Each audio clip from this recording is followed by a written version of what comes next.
college football action.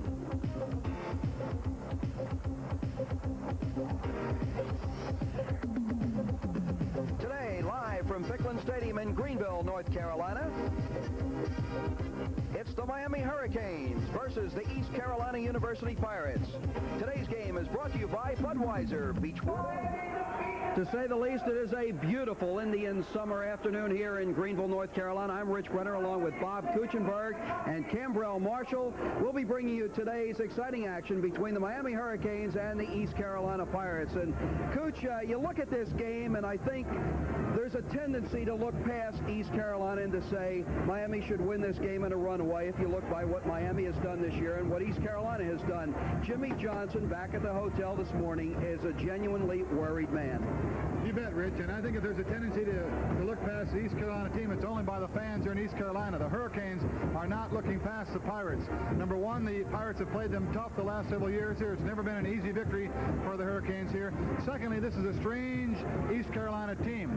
They played poorly last week at South Carolina, but up until last week, they had been playing very well as of late, winning 3 out of 4 of their last ball games. In a word, speed, and when you have that element, a lot of bad things can happen if you're playing against them. Well, that's the interesting analogy that Jimmy Johnson had. He said that, well, last week against Cincinnati, we knew we were going to win that game. Even if Cincinnati played the very best they could, we had the better football team. East Carolina, if East Carolina plays the game that they are capable of playing, could give Miami a lot of trouble if Miami is not ready, and Miami could lose the game. That's exactly what he said. If East Carolina plays well today, and if the Hurricanes don't, East Carolina can come out of here victorious. Not the case last week. A very fast, explosive team here. They're going to try to run the ball. That's what they do well. It's going to be a very challenging game for the Hurricanes. Well, you know, you look at Miami, though, and you look at this offense, and, I mean, they hit you every which way. It's unbelievable. 404 yards total offense, 40 points a game. They get you passing, they get you running, and they're healthy, and they've got a new dimension this week, too. They sure do. They move the ball around. There's not going to be a Chuck Foreman or an Otis Anderson in their offense. They've got 3 great ball carriers, and those ball carriers can also catch the ball out of the backfield equally well. So it's diversified is the name for their offense, and that's a real tribute to the coaching staff. Well, let's talk about the running backs. Melvin Bratton, number 5, very impressive. Warren Williams, maybe people tend to overlook him, but he had over 100 yards last week. And then this freshman, Leonard Conley, 170 pounds. Somebody better tell him that he doesn't weigh 215, because that's the type of runner he is. He likes to run inside. Superfly, that's right. In the state of Florida, everybody's talking about Emmett Smith from the University of Florida. Of course, he's gained 1,000 yards faster than anybody in NCAA history. But let's not forget about Leonard Conley. You're going to hear a lot about this young man in the next 2 or 3 years. Well, let's talk a little bit about the Miami defense, too. They're coming up against an interesting offense today because we don't know exactly what we're going to see. We may see an I formation, then we may see that single setback, the old double wing T. They now call it the run and shoot. It could present some problems if East Carolina has its act together. It'll be exciting because they don't have a tight end. This run and shoot offense has 3 wide receivers, and I'm not quite sure how they run the ball so effectively without having a 5th big, strong blocker up front. But it's a wide open type of offense, and they're capable of putting on points. They've got a lot of yardage this year, but they've been shooting themselves in the foot. They've had a lot of penalties, averaging over 8 penalties a game, and a lot of turnovers. No sustained drives. They do sustain the drive, but they don't get the ball in the end zone. If they're not their own worst enemy today, this could be an exciting ball game. Well, the thing about East Carolina is they have had those problems controlling the football. So let's go down now to the field where the football game is going to be played, and Cambrell Marshall. Cambrell? Richie, one of the things also that you might watch out for in terms of the Pirate offensive attack and how well the Canes can defense it is that George Myra is not going to be starting today. It's Bernard Clark. And I know a lot of times in this kind of offense that the Pirates will be using, the linebackers play a key role in trying to shut off the running game or whether they go out with the pass. And on that kind of option, George Myra has had an awful lot of experience. It should be noted that in the past, Jimmy Johnson coached teams have done very well against the option kind of offense, such as Oklahoma, for example. They've done very well against Oklahoma, and you know that they're ranked number 1 in the country, so if the Canes can contain that, they can do very well. They just have to do what they know they can do against the Pirates offense and look at the Pirates as a team that can beat them with that quick speed that you talked about that Jimmy Johnson is, of course, worried about. Last week they had some problems. Coach Johnson during the week has said that he expects just getting back into the routine of playing football games solve some of that. The passes being thrown high, the defensive secondary being able to allow the receivers to be able to get close to where they can catch the pass. That was a problem last week against Cincinnati. If Danny McCoy's receivers had been able to catch some of the passes, it might have been a much different football game.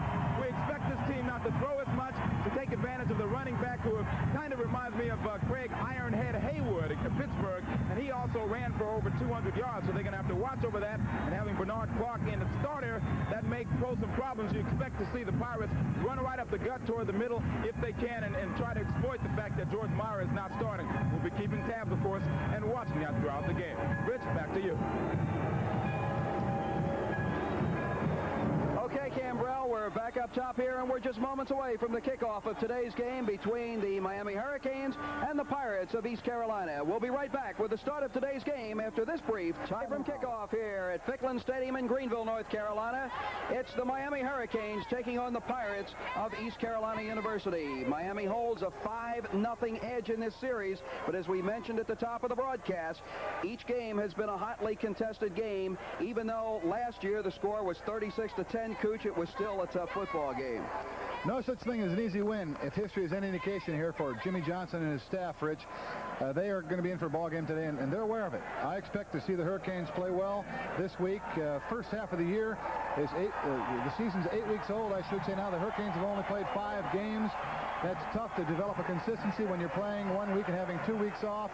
So the Hurricanes are looking forward to playing each and every week from here until the end of the season. Well, the Hurricanes have won the coin toss. They have elected to receive. So we're going to see right away what this offense can do against the defense of the East Carolina Pirates. Jimmy Johnson on the sidelines. A 34-8 record at the University of Miami. Hurricanes going for their 19th consecutive road win today and their 27th consecutive regular season win. Jimmy is hoping that today's ball game is not like his evening last night. He had kind of a rough night. Seems like there are some trick-or-treaters from East Carolina. Yeah, we will get into that too a little bit later. Alex Johnson and Randall Hill back deep. It is going to come over to the 10 to the 15 to the 20. He's out and just about to the 25-yard line, where he is just drilled out of bounds. Good hard tackle right there by number 17 of the East Carolina Pirates. Tyson making the stop for the Pirates.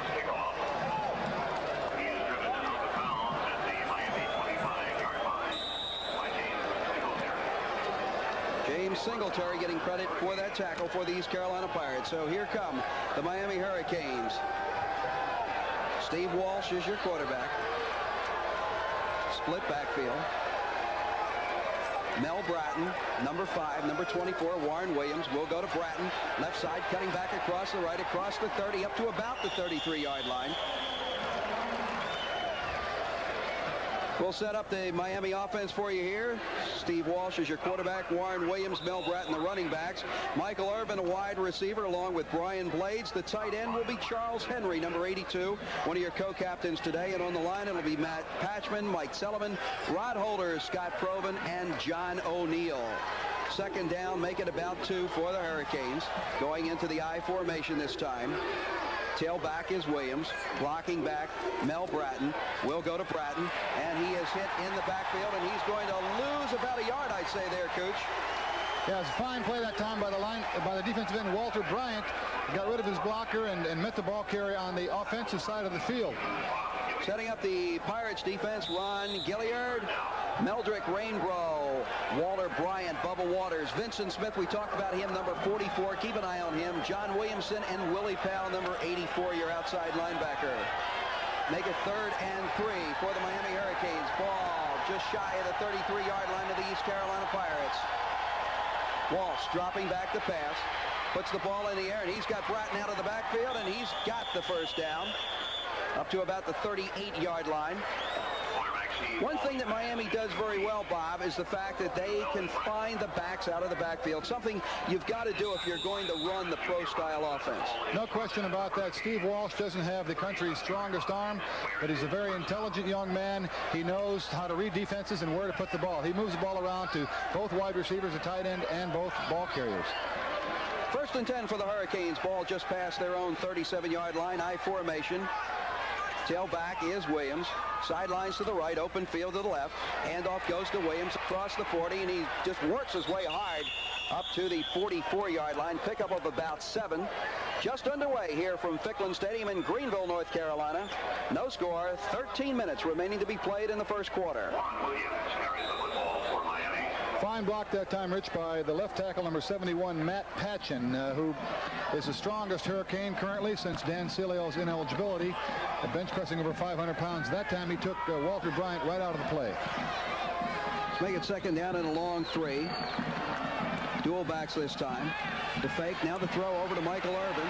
He's got a little bit of running room. He's trying to find a first down, and he hesitated, and he's not going to make it to the first down marker, Bob. I think maybe if he'd have just put his head down that time, he might have gotten it. That's true. I think that he probably lost sight of where the sticks were that time. You won't see that very often from Michael Irvin. His nickname, Rich, is the playmaker. He can make things happen in a hurry. That time, probably poor judgment, turning up a yard or so short of the first down. However, that was only second down, not third down. So they have, at this point, they've got about a good yard to go. Third and just about a yard. Ball resting just shy of the 47-yard line of the Hurricanes. Sidelines to the left, open field to the right, the I formation, handoff to Williams, and he has got the first down as he gets almost up to midfield. He won't make it to midfield, but it will be enough for the Hurricanes' second first down in this drive.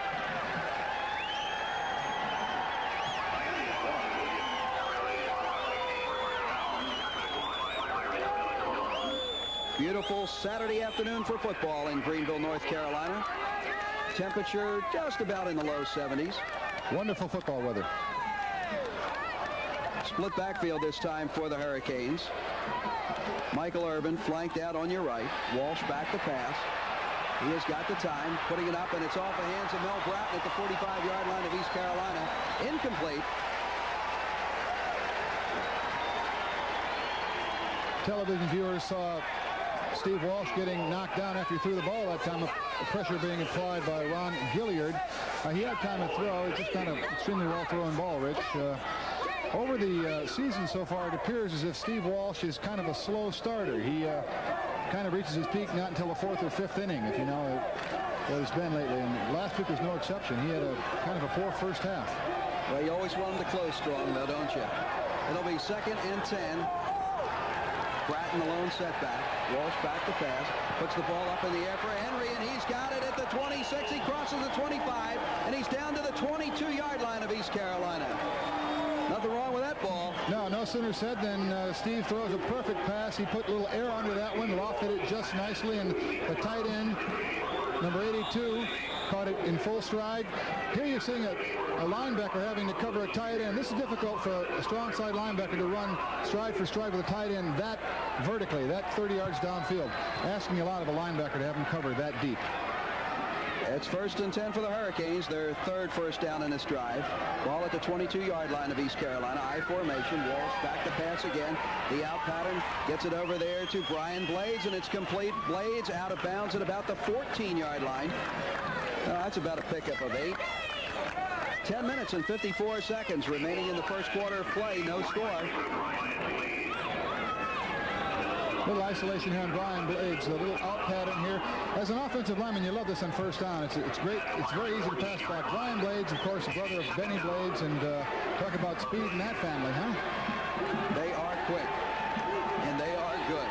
Second down, long 2. Handoff this time going to Bratton, trying to sweep right. He's going to lose about 6 yards. And a beautiful tackle. We talked about him, Cooch.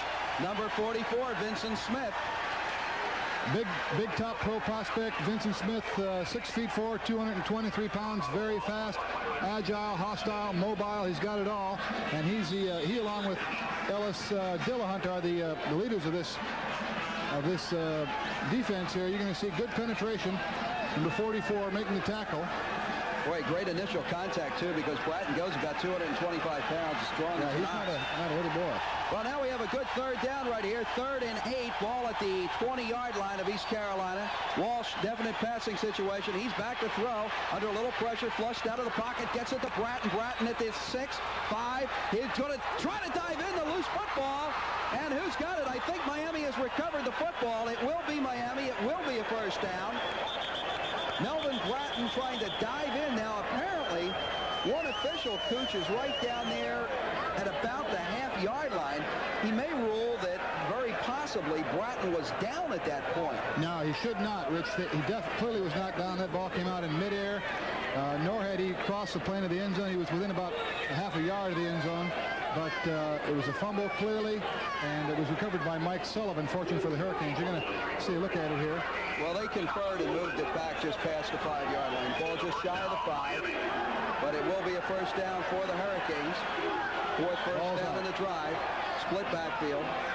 Williams and Bratton. Walsh, your quarterback. Blades out to the right. There's the pass to Blades in the end zone. Touchdown. Miami striking very quickly right here. 9 minutes and 30 seconds remaining in the first quarter of play. And Miami goes on top by a 6-0 score on a 5-yard touchdown pass from Steve Walsh to Brian Blades. Here you're going to take a look at it. The Hurricanes make it look easy. A little in pattern by Brian Blades. Ball is right on the money. And when the timing is that good, there's not much a core defensive halfback can do about it. Isolated one-on-one with a receiver the caliber of Brian Blades. Nice drive by the Hurricanes here in the opening moments. Ray Cox with the extra point. It is up and it is good. He's 21 for 21 on the year. So we have a timeout on the field with a score. Miami 7, East Carolina nothing. We'll be back right after this. 7-0 on a 6-yard touchdown pass from Steve Walsh to Brian Blades. For Blades, his 13th career touchdown pass at the University of Miami. Edgar Bennis will be doing the kickoff for the Miami Hurricanes.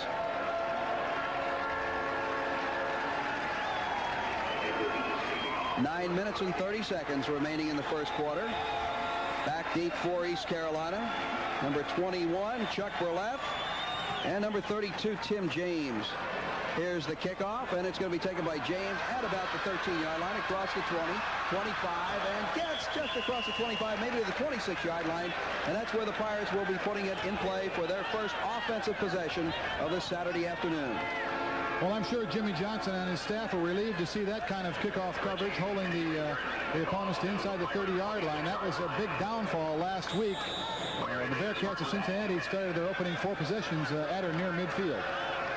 Travis Hunter, the quarterback for the East Carolina Pirates, and they will line up this time in the I formation. Anthony Simpson, the fullback, number 31, and he is a plowing runner. And there's Reggie Branch right there. And he is stacked up probably a yard deep in the backfield. He may have lost a yard on that, Coach. Fine play by number 96, Daniel Stubbs, the Lombardi Award candidate. He's a finalist, incidentally. Rich just announced this week that Daniel Stubbs is one of the finalists in the Lombardi Award, Lombardi Trophy running. Fine play that time, stuffing up the blocker and the ball carrier at the line of scrimmage. No argument on Daniel Stubbs. It was a loss of 1. Make it 2nd and 11 for the Pirates from their own 25-yard line. I formation, sidelines to the right, open field to the left. Hunter faking the handoff, and he rolls out to the left, puts the ball in the air, and it is complete to his fullback, Anthony Simpson, up at the 28-yard line. Let's set up the Pirate offense for you right now. Anthony Simpson, of course, will be probably a draft choice because he's big and strong. Travis Hunter, your quarterback. The backfield, Reggie McKinney and Anthony Simpson, and Gerard Moody. Ron Jones, one of your wide receivers. He's a former quarterback. And number 80, Walter Williams. Okay, number 52, Grant Lowe, Wade Perry, Kyle Condrey, Stuart Southall, and Todd Druack are your interior linemen. 3rd down and 7 for the Pirates. Ball at the 27. Just past the 27. Hunter back to pass, comes out of the pocket and goes straight forward to the 35, up to about the 38-yard line. And he's got the first down for East Carolina. That's what he does best. A Jameel Holloway type of quarterback. He can throw the ball fine, but he's also a very dangerous scrambler. Has rushed for more than 300 yards this season. And when a quarterback can scramble and pick up a key first down like that and get your offense out of the hole, that's a very important weapon. First down for the East Carolina Pirates. Ball at their own 39-yard line. Sidelines to the left, open field to the right. It's the I formation again. Into the backfield this time to McKinney. And McKinney across the 43 up to about the 44-yard line. That's at the Miami defense right now. Daniel Stubbs, Jimmy Jones, Greg Mott, Bill Hawkins, Randy Shannon, George Myra Jr., and Rod Carter. That's your front.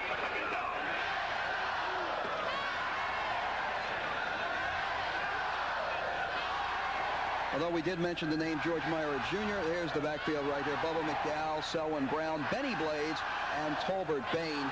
George Myra Jr. will not be playing unless he is absolutely needed today. But he is a name that you cannot forget when you talk about Miami defense. 7 minutes, 32 seconds remaining in the first quarter of play. Miami on top of East Carolina, 7-0. Well, Rich, it's a shame George Myra Jr. cannot be in there today. As you said, he will play only if needed. He's about 46 tackles shy of the all-time, 49 tackles shy of the all-time career tackle mark at University of Miami. And he's been nominated for the Butkus Award, named after Dick Butkus, which goes to the country's top linebacker. There's a handoff to Simpson on the delay across the 45, gets to about the 47-yard line.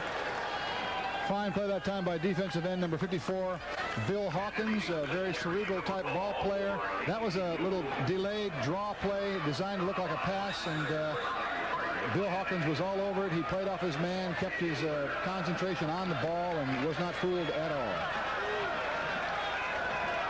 So for East Carolina, facing a 3rd and 3 situation. Ball just shy of their 47-yard line, and whoops. Jimmy Jones a little bit too eager that time, Cooch. Jumped the gun. You can't blame him. And that's going to give East Carolina their second first down of this offensive possession. There's Jimmy Jones. Right now, Jimmy Jones, I'm sure, is trying to crawl right under that Pirate emblem in the center of the field there. But that's a crucial first down. 3rd down and less than 5 to go for a first down. And all of a sudden, it's 1st and 10. And it puts the ball into Hurricane territory. Ball at the 48-yard line. Art Baker, the head coach of the East Carolina Pirates. They hand off to the big bruising Anthony Simpson across the 45. And he's down to the 43. Big and bruising is right. Rich, this man is 245 pounds on 5 feet 10 inches. Talk about the bowling ball. I thought I played with bowling ball. Don Nottingham at 5'10", 245. That man is as wide as he is tall. He's tough. He had a touchdown, too, in the first time that, 2 years ago when East Carolina and Miami played right here at Ficklin Stadium. He's a tough one. There it is, a handoff to Simpson as a flag goes down. Simpson does not make it to the 40-yard line, but there's a flag on the play. And it will be against East Carolina.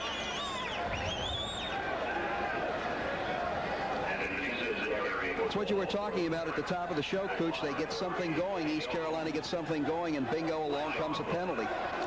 That's right. They've self-destructed all year long. They've got a lot of offensive yards, but not enough points to correlate with those yardage. They'll have a sustained drive and then get inside the 20-yard line and not score. But I'll tell you what, it's an impressive drive, a responding drive this time by the Pirates, because there's no quicker way to take a hostile crowd out of a ball game than to do what the Hurricanes just did, methodically march down and get on the board. But the Pirates, in turn, coming back and responding. 5-yard penalty, illegal motion will make it 2nd and about 11. Ball just inside Miami territory. Hunter going to run the option. He's going to keep it. The 45, and he gets down to about the 41-yard line. Good tackle there made by Bernard Clark of the Hurricanes. Miami on front, 7-0. Bernard Clark, number 57, is a sophomore, 6'2", 238 pounds, and he's playing for the injured George Myra Jr. The Hurricanes are not going to miss a lot with Myra being out there. The Bernard Clark is a very capable replacement and is going to be a force for a long time, being just a sophomore. 3rd down, about 3 for the Pirates. Ball just across the 41-yard line of the Hurricanes. Travis Hunter spinning, reverse pivot. There's the pitch right there, and it is fumbled out of bounds. That was a pitch intended. Try to pick up who that is, Lewis. This is interesting. interesting, Rich, because you see Coach Johnson trying to argue vehemently with the referee on the mark there. You're going to see the ball should not have been pitched here. Once it's held, it should have been held. They're very fortunate that the ball went out of bounds here, but the question is now, the ball was last touched at the 41-yard line, but the ball was fumbled forward across the 40-yard line down to about the 38-yard line, which makes it very close to the first down. And the rule, of course, is wherever the ball goes out of bounds, and that's why the Pirates got a very good break there, and Coach Johnson was not at all happy about it. Well, Jimmy lost that argument right there. Let's see what happens with the first down measurement. And it looks like it's going to be just a tad short. No! It will be a first down. A first down for the East Carolina Pirates, and that's their third first down in this drive. And the crowd liked that one. Yeah, that'll get the crowd back into it. I have to say I'm a little disappointed that this Ficklin Stadium is not sold out here today, although people are still coming in. When you bring a team in the caliber of Miami, you would think that the building would be packed. First and 10 for the East Carolina Pirates. Ball at the 38-yard line of Miami. Sidelines to the left, open field to the right. The lone setback is Anthony Simpson, and he gets it up the middle. And boy, I tell you, bringing him down is like trying to bring down a runaway rhinoceros at times. Made it to the 36. It was a hard-earned 2 yards, let's put it that way. Yeah, he took on a lot of hurricanes to gain 2 yards. The lead hit there was by number 22, Selwyn Brown, an outstanding strong safety. And he kind of slowed him down a little bit and was just holding on for dear life until some of his teammates arrived to help. Pirates lining up in the I formation. Willie Lewis, the tailback. Anthony Simpson, the fullback, will have illegal movement. Legal procedure. Looked like the left tackle there, Cooch of East Carolina, jumped the gun just a bit. This is exactly what they've done all season long, Rich. They've had a lot of speed in the team, a lot of fine plays, and they go down. They're very effective between the 20-yard lines, and then they, one reason or another, get a penalty or a fumble. You're watching the right-hand side of your screen here, the left guard. Oh my gosh, the left guard, number 67.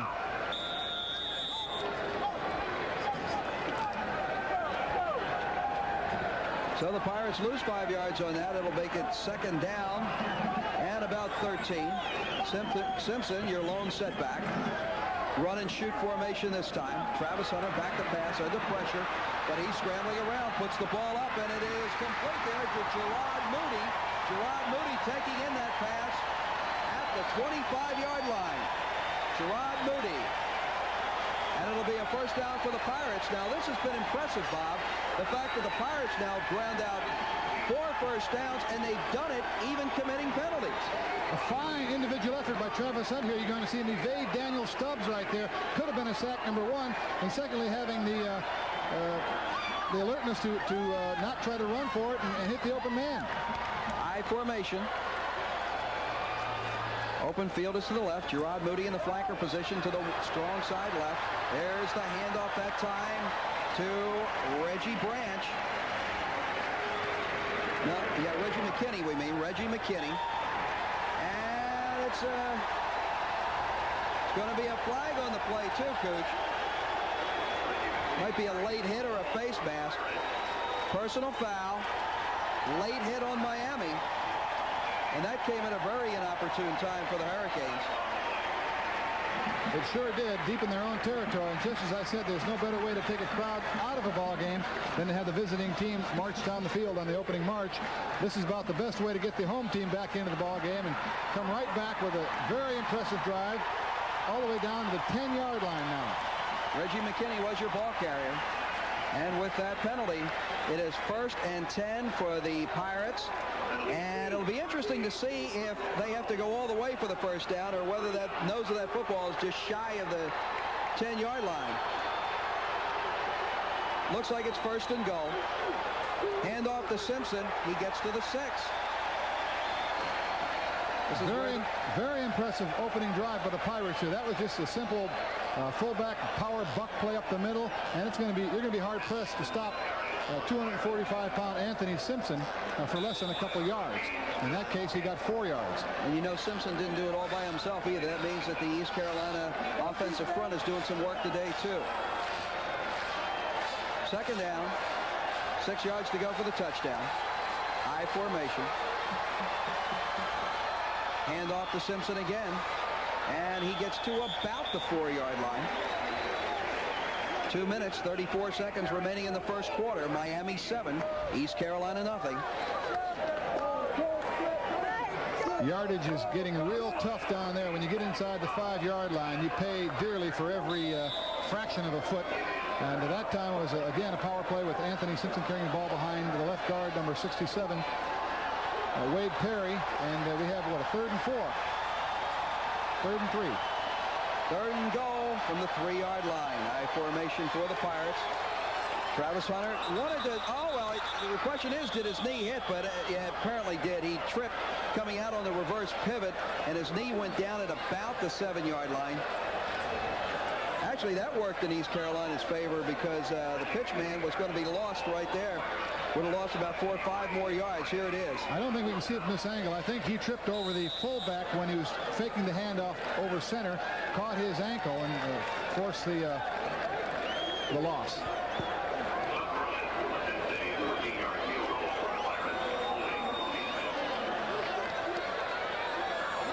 So the Pirates will go for the field goal. A little mix-up right there, and the kick is blocked.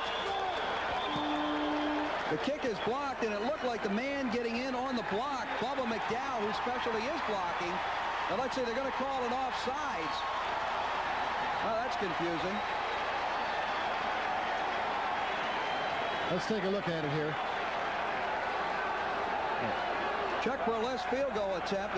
Here's Bubba McDowell coming in, and he has the block. And they're going to say somebody, probably Bubba McDowell, was offsides on that.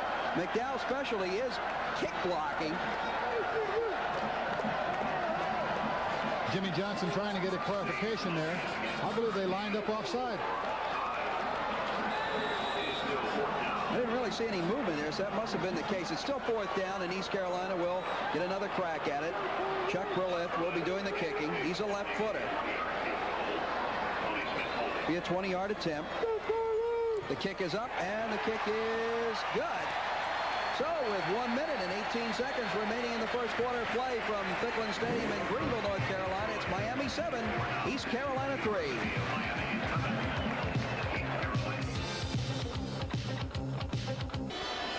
Craig Lucido will be kicking off for the East Carolina Pirates. They just scored on the field goal, 7-3, Miami on top.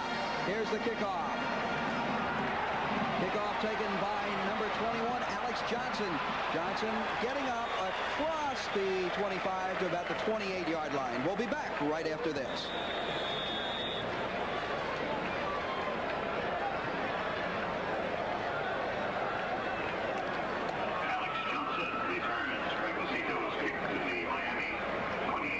We're not going to take that commercial break right now. There's the East Carolina scoring drive, and it's impressive, Cooch. 16 plays, 71 yards, grinding out 8 minutes and 12 seconds, coming away with a 20-yard Chuck Burleth field goal to give us our 7-3 score. A sustained drive and a very impressive drive by the Pirates, Rich, but it's also important that they ended up with some points on the board. They did their darndest to try to follow it up there, but fortunately the Hurricanes gave it back to them by being offside on that muffed field goal. Ball at the 27-yard line of the Hurricanes. Walsh, your quarterback, handing off to Williams. Williams trying to come around the right side. Gets to cross the 30 and finally driven out of bounds right there at the 32-yard line. Good individual effort that time by Warren Williams. That 4-yard gain should have been a 0 or 1-yard gain. It was all individual effort. First of all, he had the speed. You're going to watch number 24, Warren Williams here. No place to go inside. Now the option is to the outside. Showing some fine speed there, but lowering the shoulder, not going out of bounds, fighting for the extra yardage there, and that's the difference between a negative play and a 4 to 5 yard gain. So he gets 5 yards for his efforts right there, 2nd and 5. Ball at the 32-yard line of the Hurricanes, and some extracurricular activity on the line of scrimmage as the flags fly. And it's going to go against the Hurricanes, so that hard-earned 5 yards that Warren Williams got is going to go right back. Yeah, Matt Patchen, number 71, anticipated the count a little bit there and was obviously a little quick, and right now he's feeling a little bit foolish. Rich, prior to that field goal, the Hurricanes had only given up 11 first-quarter points in their 5 games this season. Second down, 10 yards to go. Ball at the 27-yard line of the Hurricanes. I formation. Mel Bratton, the up back, tailback. Warren Williams. Walsh back to pass. Looking for Charles Henry, the tight end, and the ball's incomplete at the 48-yard line. We'll bring up a 3rd and 10 situation. Let's go down to the field now to Cambrell Marshall. Rich, one of the things Butch Davis wanted to emphasize to the defensive guys in there just were on the field for a long time is that they had a lot of chances to get at that Pirate offense. They should not get down on themselves. They gave up a couple of first downs by penalty. They had a couple of chances at a sack. They got to keep their confidence up and know that they can beat this Pirate offense. They're going to go back in with a renewed confidence. 3rd and 10 for the Hurricanes. Lone setback, Melvin Bratton. Back to pass is Walsh. Got the time to throw, putting it upfield, and he's got his receiver, and it is number 33, Brett Perriman. Brett Perriman playing his first game, and some good action right there. It's good to see Brett Perriman back in uniform. This is the fastest man in the Hurricane squad in the 40-yard dash, consistently timed in the about 4.3 range. And Perriman's been injured, and frankly, Rich, he had quite a decision to make here with regard to eligibility. He's an outstanding talent, but was trying to decide whether or not to come back this year or wait till next year. And his competitive juices are flowing, and he's made the option to compete this season. And that was his first catch of the year. A little mix-up in the backfield. Williams tripped, got back up, and even picked up some yards there. Good second effort by Warren Williams as he gets down to about the 42-yard line of the East Carolina Pirates. This Hurricane squad is so deep in talent. The wide receiver position, for instance, on one side you've got Michael Irvin, and on the other side Brian Blades, and now Brett Perriman and Dale Dawkins. The coaching staff is very high on him for the future. A lot of talent. And we still haven't seen Leonard Conley yet today. Second down, about 7. Walsh back to pass. Across the middle, there's Michael Irvin right there, and he works his way maybe across the 35-yard line. And he's probably going to be shy of the first down, and that should do it for the first quarter of play here from Ficklin Stadium in Greenville, North Carolina. The score, Miami 7, East Carolina 3.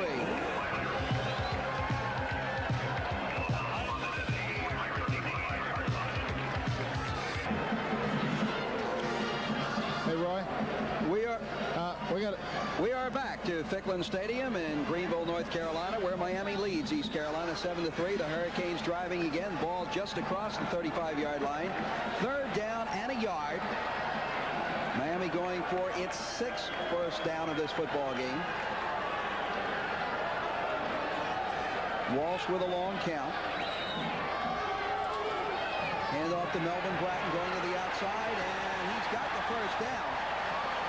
I don't know that he has it. It's going to be close. It's going to be close. I was a little quick right there in saying that. If he would have just dipped in there and dipped the shoulder, he could have had the first down for sure, but he decided to go to the outside. I don't know. No, in fact, he didn't get it. He lost a little bit of yardage there. Mel couldn't turn it up inside because there was penetration on the inside there by the Pirate defensive lineman.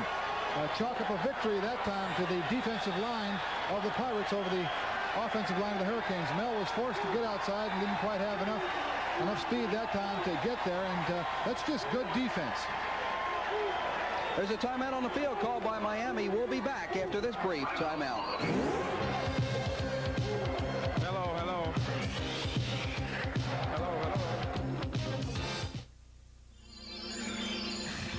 Sylvania? If you've ever dreamed of owning a Porsche, it's nice to know that some dreams come true faster than others. See the new Porsches at your date. Greenville, North Carolina, it's Miami 7, East Carolina 3.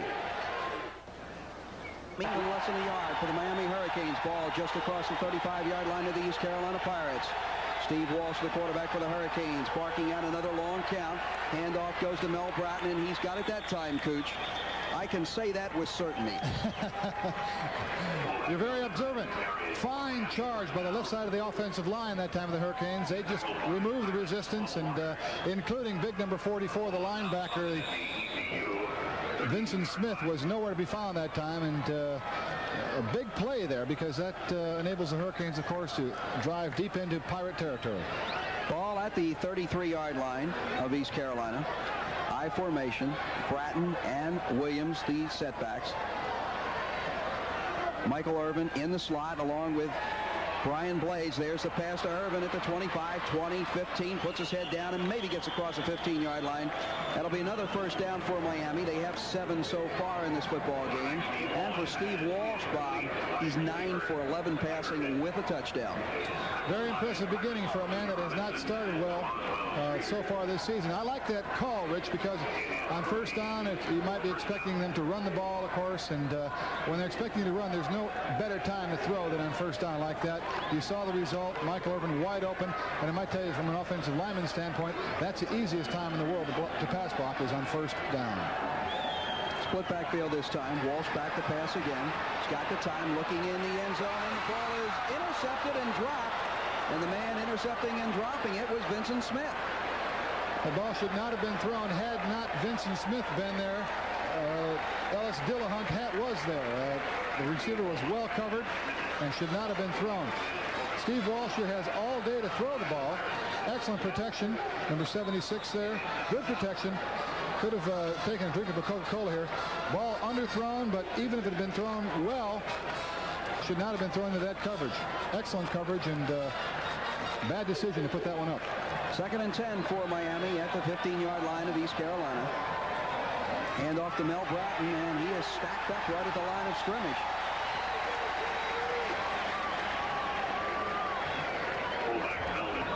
John Williamson, number 86, making the initial contact. 13 minutes and 9 seconds remaining in the first half of play. Miami 7, East Carolina 3. 3rd and 10 for the Hurricanes. Ball remains at the 15-yard line of the East Carolina Pirates. So far, Rich, the Pirates are being extremely competitive, as the legacy of this series has been. They're giving the Hurricanes all they want right now. Split backfield. Mel Bratton, Warren Williams, the running backs. Walsh back to pass. Flag on the play in the end zone for Michael Irvin. Touchdown.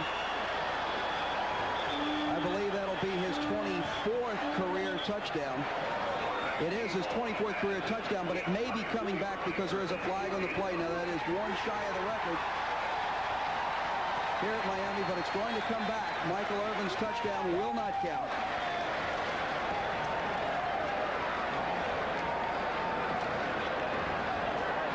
These are the ones you're glad that you're not a pro when they call out the number. That's right. We got no number called that time.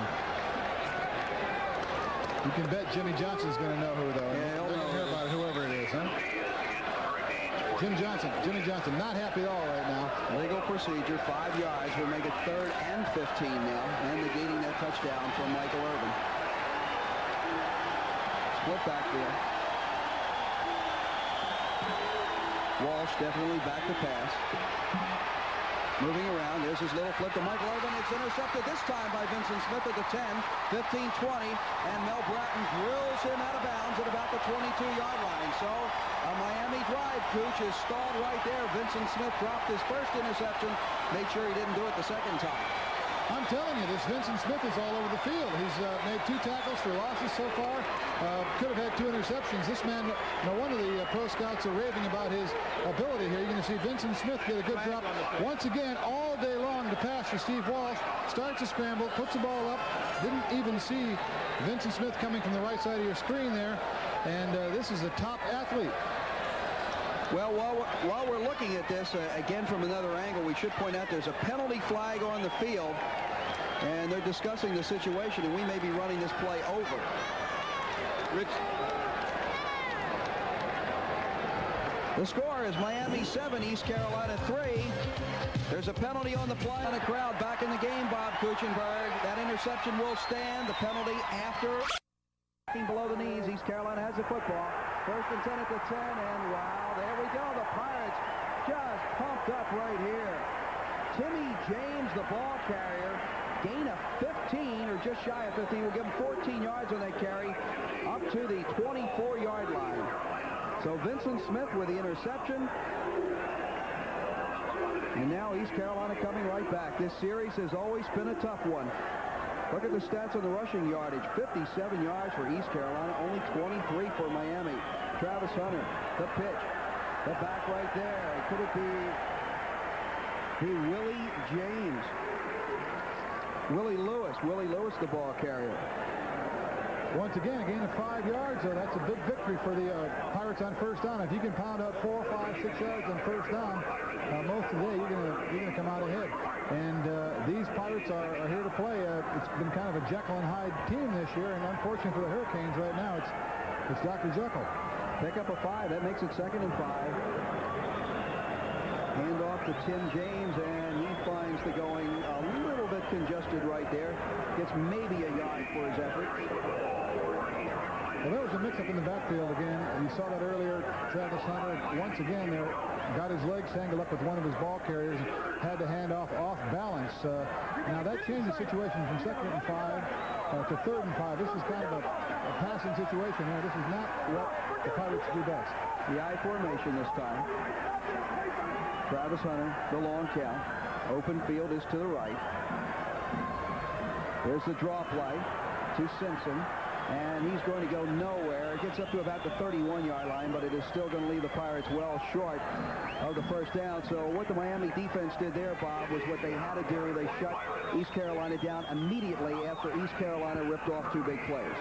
They did. It looked like the Pirates were going to get out of the hole. They're starting deep in their own territory inside the 15-yard line and coming out on first down with a 15-yard gain on the ground. But the Hurricane defense may have bent a little bit. But now the Pirates are forced to punt into the wind, and the Hurricanes should get the ball back in excellent field position. Craig Lucido, the punter. And he gets his kick away. Dale Dawkins receives it at the 25-yard line, wiggles loose, and gets up to about the 28.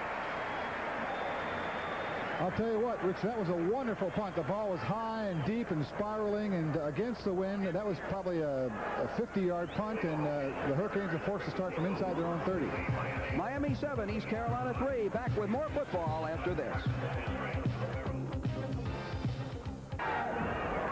Miami leads East Carolina 7-3. East Carolina putting up a very spirited fight here at Pickland Stadium in Greenville, North Carolina.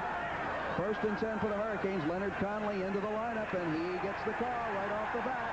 And he's hit at the line of scrimmage for no gain.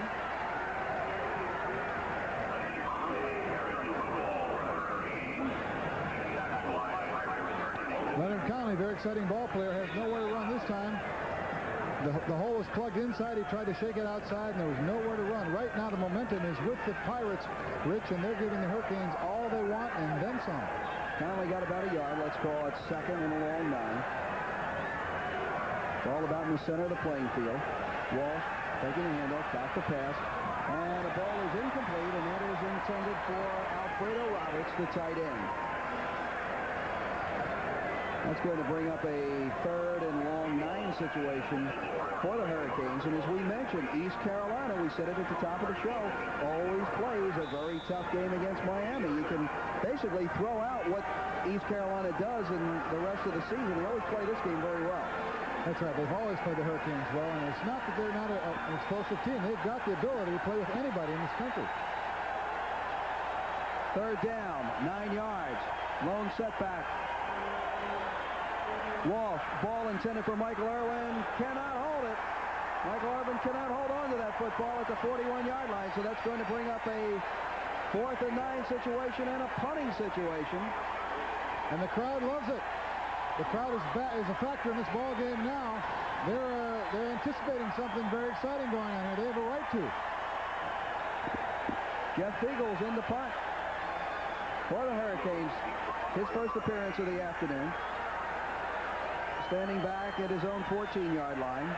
He gets the punt away, almost blocked, though. It's a low, short kick. Returning it is Tony Smith. And Smith gets up to about the 40-yard line of East Carolina. So the Pirates will put the ball in play at their own 40-yard line. 9 minutes and 19 seconds remaining in the first half of play. Miami on top, 7-3. Miami scored on its first possession, marching right down the field. Since then, it has been tough.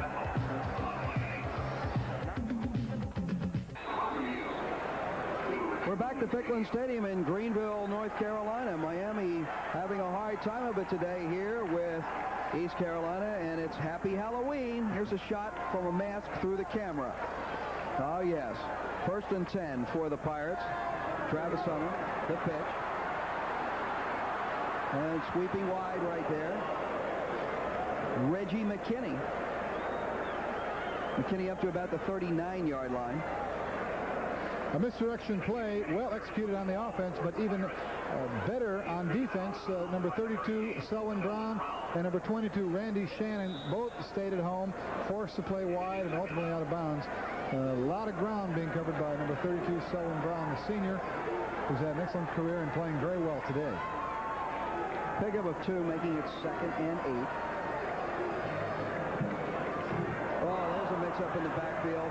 Travis Hunter paid the price on that, too, because he got bowled over by his own fullback, 245-pound Anthony Simpson. Now, Cooch, last week, when East Carolina went out of the run and shoot and went to the I formation, they had a lot of trouble, the players going between the two offenses. They were going from run and shoot to I formation, and apparently they're having trouble getting their routes down because, wow, kaboom. Hello. Travis Hunter, 190 pounds, and that's why Anthony Simpson, 245 pounds. He lost that one. That's why he doesn't want to be a defensive back. Okay, that makes it 3rd down. Simpson did get 1, though, make it 3rd and 7. Hunter this time, he's rolling into his right. He's going to keep it, turn it upfield, 45, cross midfield. He's got the 1st down to the 48-yard line of the Miami Hurricanes. And he is quick because he just saw that one little opening, Bob, and just turned it upfield and made a nice gain right there, picked up about 10 yards and got the 1st down. Tremendous acceleration on Hunter's part here, and this is what drives opposing coaches nuts. Everybody's covered here, but all of a sudden tuck the ball away and turn it upfield and go. And this is what Jimmy Johnson had a tough time sleeping about last night. And Coach Johnson is very concerned right now, raving the sideline there. And this Pirate team has to be reckoned with, Rich. Well, 2 years ago here at Ficklin Stadium, Miami won 27-15, had a rally in the 4th quarter to do it. Vinny Testaverde that day intercepted 6 times. Kevin Walker, now a teammate of his with the Tampa Bay Buccaneers, intercepted him 3 times. There is the pitch to Reggie McKinney, and he was whacked hard that time. There's going to be a flag on the play, though. Randy Shannon, excellent tackle, wrapped him up, put the head in the numbers, wrapped him up, and drove him back. A picture book tackle, but I think we're going to have a clipping call, perhaps on your wide receiver on the Hurricanes here. Yes. I'm sorry, on the Pirates. Yeah, Ben Billings, the tight end, I think, came back on a clip. At least that's what it looked like, and it looked like he clipped Bernard Clark. At least that's right where the flag went. We'll have to wait and see what the indication is, but...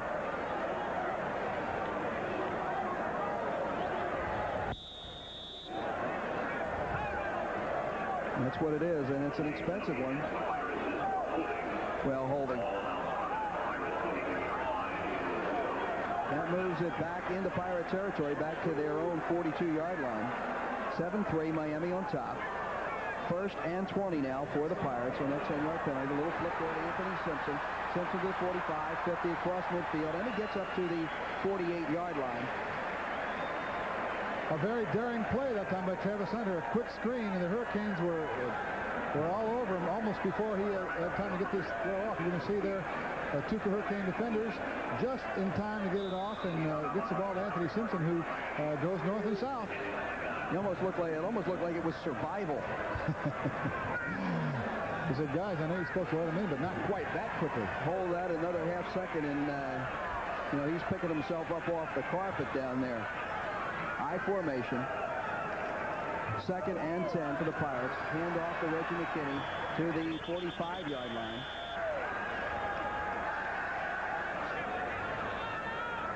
Pick up of 3 yards. Let's get down to Cambrell Marshall on the field. Rich, one of the interesting aspects about the Pirate offense is that they do so many different things. They have men in motion, they have misdirection, that sort of thing. But there could be one big criticism is that they shoot themselves in the foot. They have turnovers, they make mistakes on penalties, such as the one you just saw now.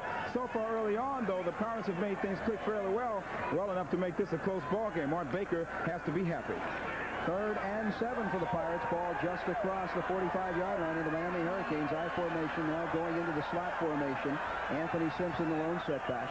Hunter rolling out to the weak side left, and his ball is complete right there. He drilled that pass right there to number 8, Ron Jones. Ron Jones was the quarterback for the East Carolina Pirates the last time they played Miami here at Ficklen Stadium. And listen to this crowd come to life. Ron Jones knew exactly where the first down marker was because he caught that ball about a yard beyond it and immediately was hit, but it was too late. Wonderful execution by both Travis Hunter and the receiver, Ron Jones. Another first down for the East Carolina Pirates. Ball at the 36-yard line. I formation. Sidelines are to the left. Open field to the right.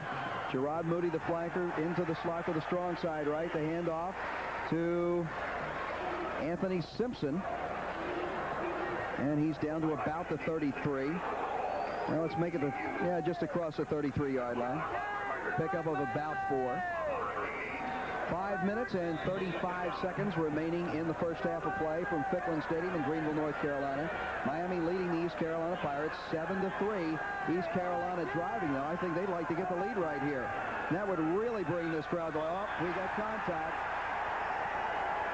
Jumping for Miami was Jimmy Jones again, but there may have been movement by the center. Let's wait and see what the decision is. No, I don't believe so.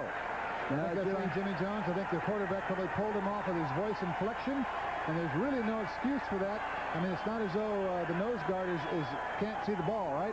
That's true. I think that they teach you to watch the ball, and the ball was right under his nose. There's no reason for that. Now instead of 2nd and 8, a passing situation, we have 2nd and 3. And that's a wonderful offensive situation. Key errors on the Hurricanes here twice now in defensive situations. Well, that's 5 yards that are free, no doubt about that. Ball at the 28-yard line. Lone setback is Simpson. Travis Hunter rolling to his right. Little flip back right there to Simpson. Now, did he fumble it, or was it incomplete? They're going to roll it incomplete. That play just never had a chance. First of all, the quarterback was scrambling for his life. When he finally did get it away, he threw it to a man that was even in more trouble than he was. It was almost a benefit that time that Simpson dropped the ball, because if he didn't, he'd have lost about 5 yards. Making it 3rd and a long 2 for the Pirates. Ball just past the 28-yard line of the Miami Hurricanes. High formation, slot to the strong side right. Pitch goes to Reggie McKinney, and he is going to go nowhere. In fact, he is going to lose about 2 yards by. Excellent defense that time to the right side of the Hurricane defense. Bill Hawkins, Rod Carter over there playing good, very good defense. Play designed to go wide to the left. There you see the pitch. Can see penetration. That was Bill Hawkins, I believe, was the one that forced that play to happen, to develop on the Pirate side of the line. So it's 4th and 4, and we are going to see a long field goal here from Chuck Berliff. The attempt. Ball will be marked at the 37-yard line. That's a 47-yard attempt. Berliff's kick is up, and it is no good. It was short. So the Miami Hurricanes take over. Miami 7, East Carolina 3. Back with more football after this.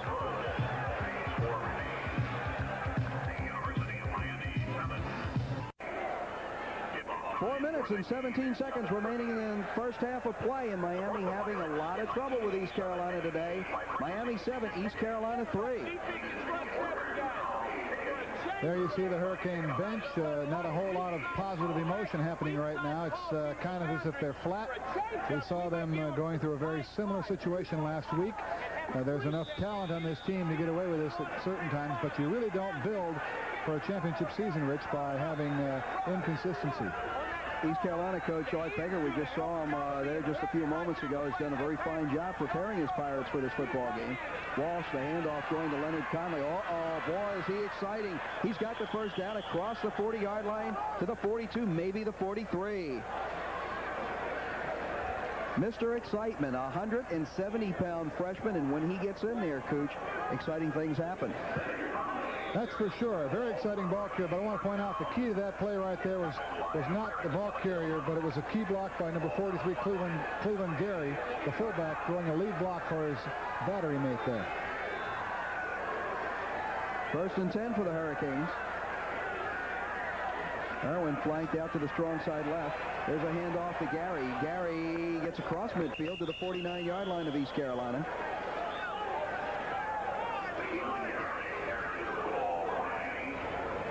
Jimmy Johnson going with a new backfield there.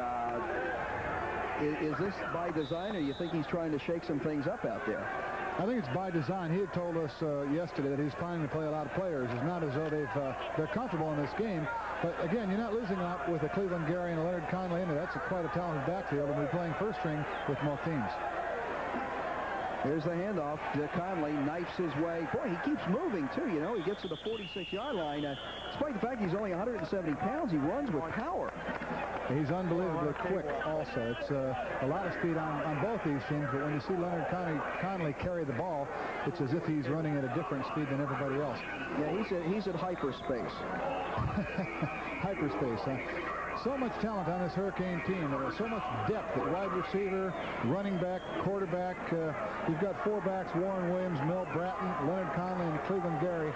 They can play on any ball club. Another first down for the Hurricanes, so it is 1st and 10 at the 47-yard line of the East Carolina Pirates. Handoff to Gary that time, and he was kind of stacked up, met by everybody. Whole horde of purple jerseys around him. Under 3 minutes to go in the first half, 2 minutes and 37 seconds.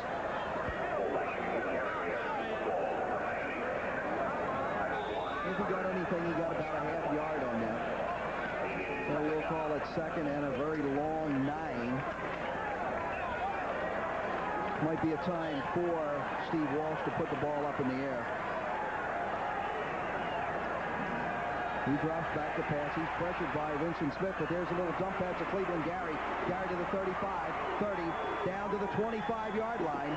Once again, Miami using the back out of the backfield and allowing that very aggressive East Carolina rush to come in and take themselves right out of the play.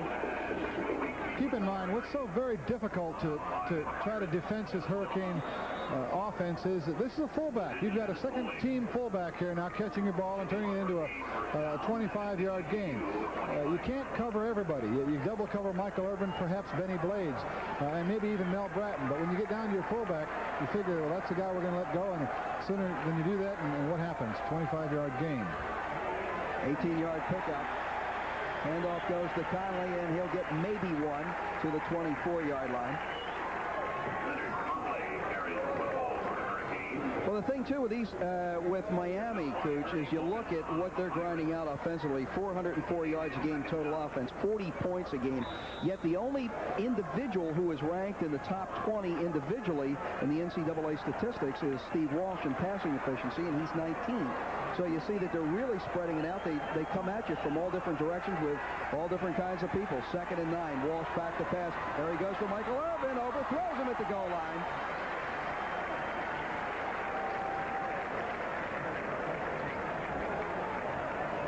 Steve Walsh looking a little dejected right now. I can't really say much about that pass. It was about as well thrown as it could be. It was just good coverage. Actually, the cornerback had just about as much chance to catch his ball as the wide receiver. Going to see from the end zone shot.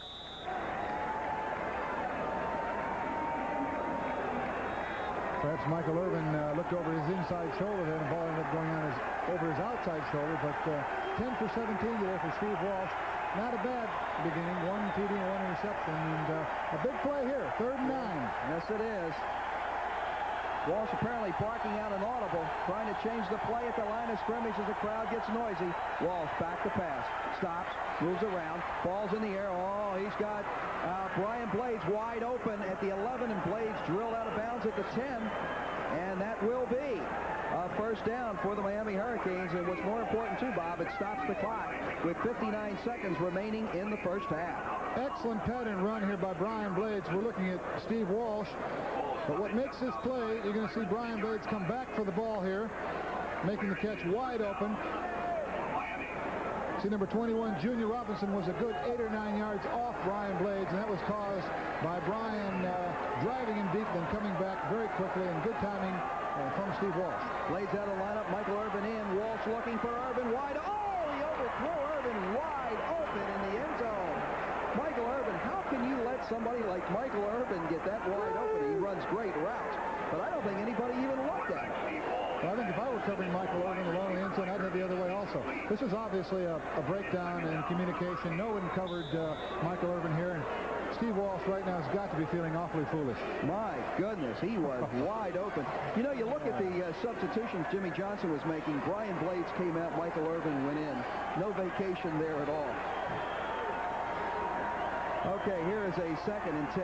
Walsh back. Walsh going to his tight end, Charles Henry. He's got Henry at the 5-yard line.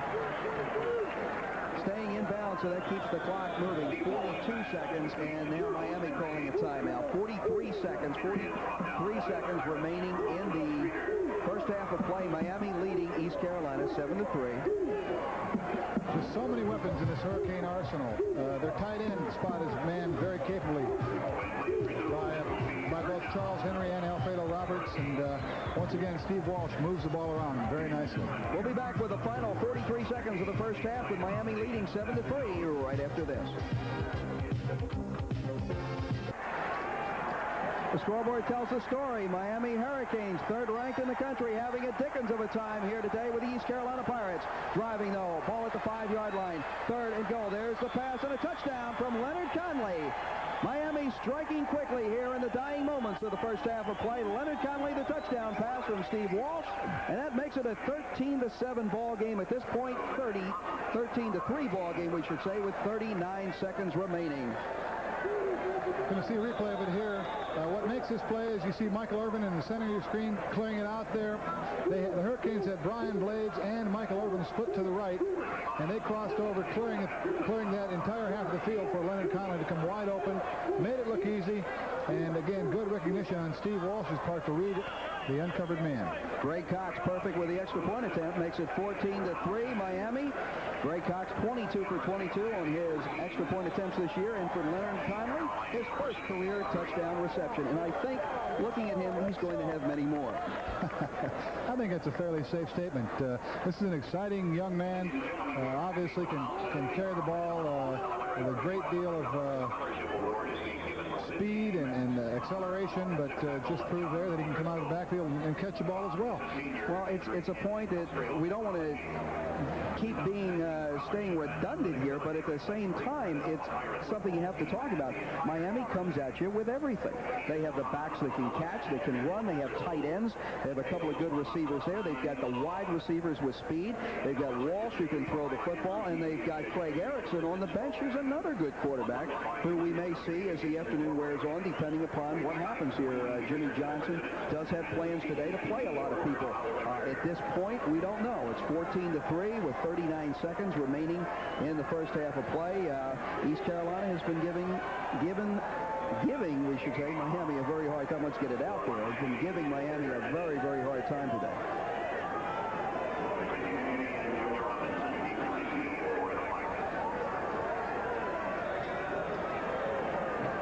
Edgar Bennis kicking off. And he squibs one. Coming down, Reggie McKinney's going to have to field it at about the 9-yard line. I think he wanted that one to go out of bounds. He was between a rock and a hard place. He didn't know what to do there, but he made a good decision, because if he hadn't picked it up, the Hurricanes would have. Okay, there's the scoring drive for the Miami Hurricanes. 11 plays, 70 yards. 8 up, 3 minutes and 38 seconds of clock, culminating with a 4-yard touchdown pass from Steve Walsh to Leonard Conley. And as we pointed out for Leonard Conley, his first career touchdown reception as a collegian. 36 seconds remaining in the first half of play. 14-3 Miami over East Carolina. Charlie Libretto in at quarterback for the Pirates. He is the passing quarterback. And he just hands it off straight ahead to Tim James.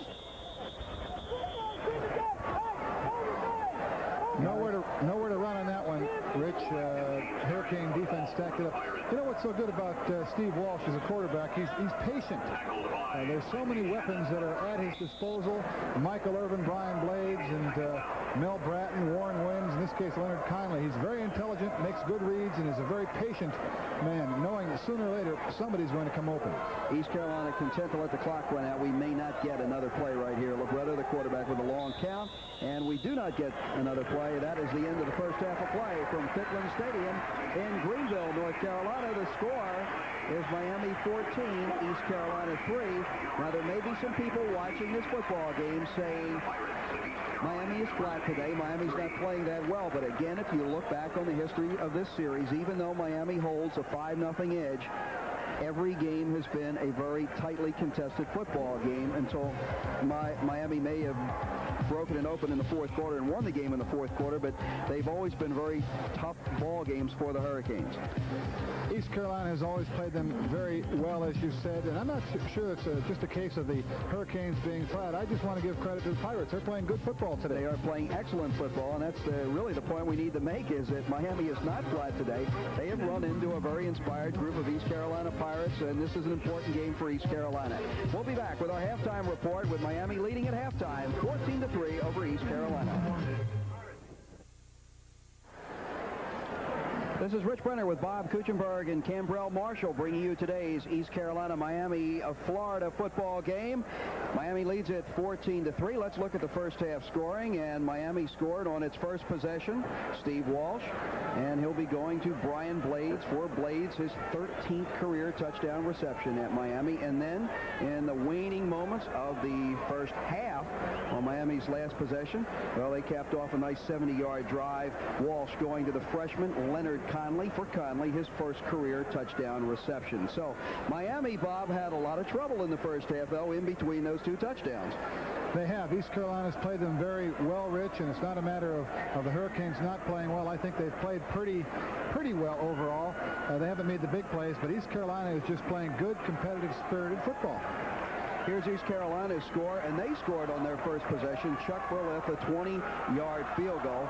This was really after his first attempt was blocked by Bubba McDowell, and that was because there was an offsides on Miami. Miami apparently lined up offside, so they got a second shot at it, and they scored on it. We'll be back with the second half kickoff right after this.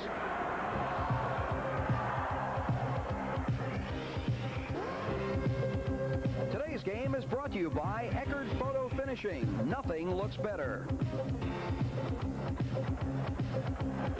We are getting ready right now, just moments away from the start of the second half. Miami leading East Carolina 14-3. Edgar Bennis will be kicking off for the Hurricanes. Back deep will be Reggie McKinney and Junior Robinson, both standing back at the goal line awaiting the kickoff from Edgar Bennis. Third quarter just about to begin. Bennis approaches the football. There's his kick going deep in the direction of Reggie McKinney, deep into the end zone. He's not even going to try for it. And the Hurricanes will put the ball in play at their own 20-yard line. Here's a look at the first half statistics. Kind of interesting there, too, Bob. Miami not getting a lot on the ground, but they are picking up some yardage in the air. 13 for 21 for Steve Walsh, 4 for 5 there for Travis Hunter. And East Carolina not really known as a passing team. No, noticeable absent as the offensive ground game on the Hurricanes' part. Notice so that the time of possession is in favor of Eastern Carolina. It sure is. Here's Travis Hunter. He's going to run the option. He's going to pitch. Whoa, there's that loose football we talked about, and it looked like who's got it? The Hurricanes have got the football. What a way to start the second half. And recovering that fumble, number 54, Bill Hawkins. Bill Hawkins getting that loose football, that errant pitch right there, and let's look at it again. Here's a play that East Carolina runs real well, but when you live with a sword, you die with a sword. And this, another instance, should not have been fumbled here. The ball was pitched very well by Travis Hunter, but I guess he didn't look it in. And when you're putting the ball up in close contact that often, you're going to have your share of fumbles. I think Reggie McKinney saw Bill Hawkins closing in on him, too. That might have been one reason. He may have taken his eye off the ball. Walsh handing off to Warren Williams across the 20, 15, 10, 5. Is he in there? Touchdown! Touchdown! Warren Williams! Warren Williams with a touchdown, and boy, Miami strikes very quickly here. We are just 12 seconds into the second half of play, and Miami has scored and gone on top at this juncture 20-3. Warren Williams with the 19-yard touchdown run. And that shows you how explosive, Bob, this Miami and Florida team can be. You get the feeling that an avalanche is coming, huh, Rich? Well, we talked about it at halftime, that this is a second-half football team, and maybe they were listening in and said, we have to make those guys sound good or something. Live up to our reputation. Greg Cox, extra point attempt. It is up, and it is good. He's 23 for 23 on the season. We have a timeout on the field with a score. Miami 21, East Carolina 3. We'll be back with the Miami kickoff right after this.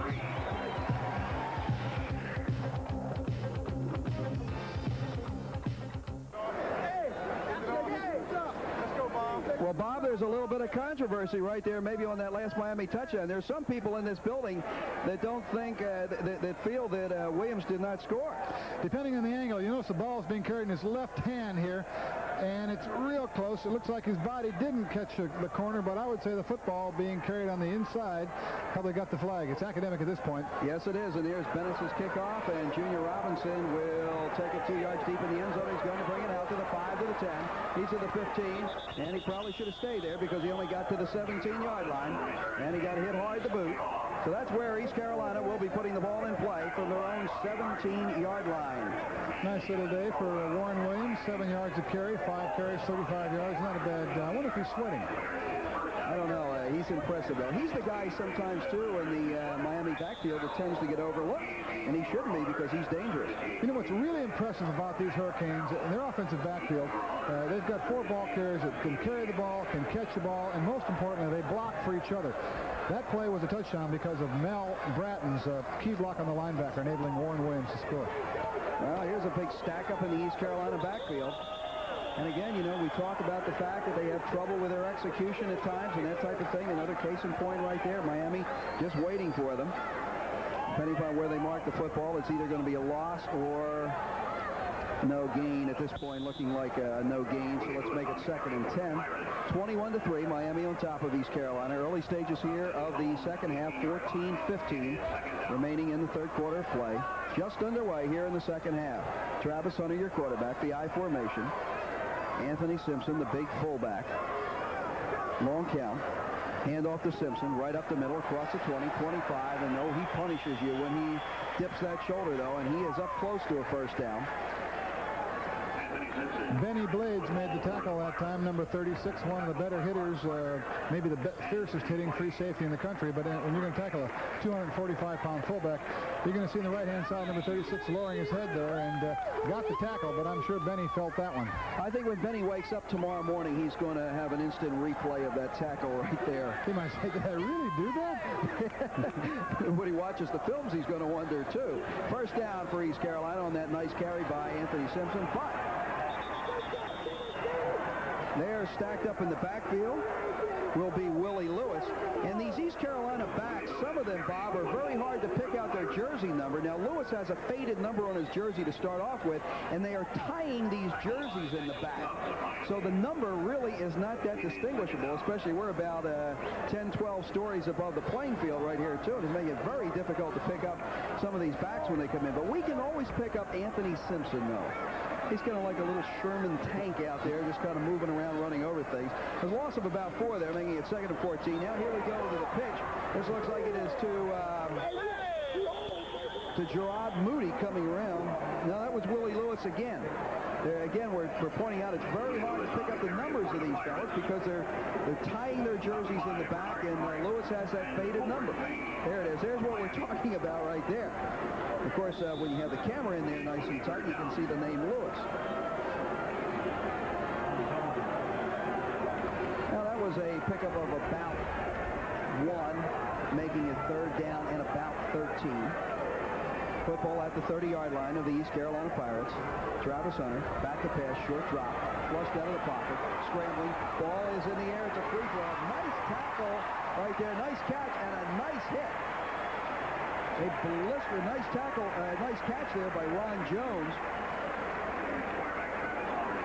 And Benny Blades with just a blistering tackle right there, too. Wow. I can't believe this was a completion. You're going to see number 91, Rod Carter here, pressuring the quarterback in his face, throwing. This is a Hail Mary. 3 white jerseys around it. How does a Pirate come down with the ball?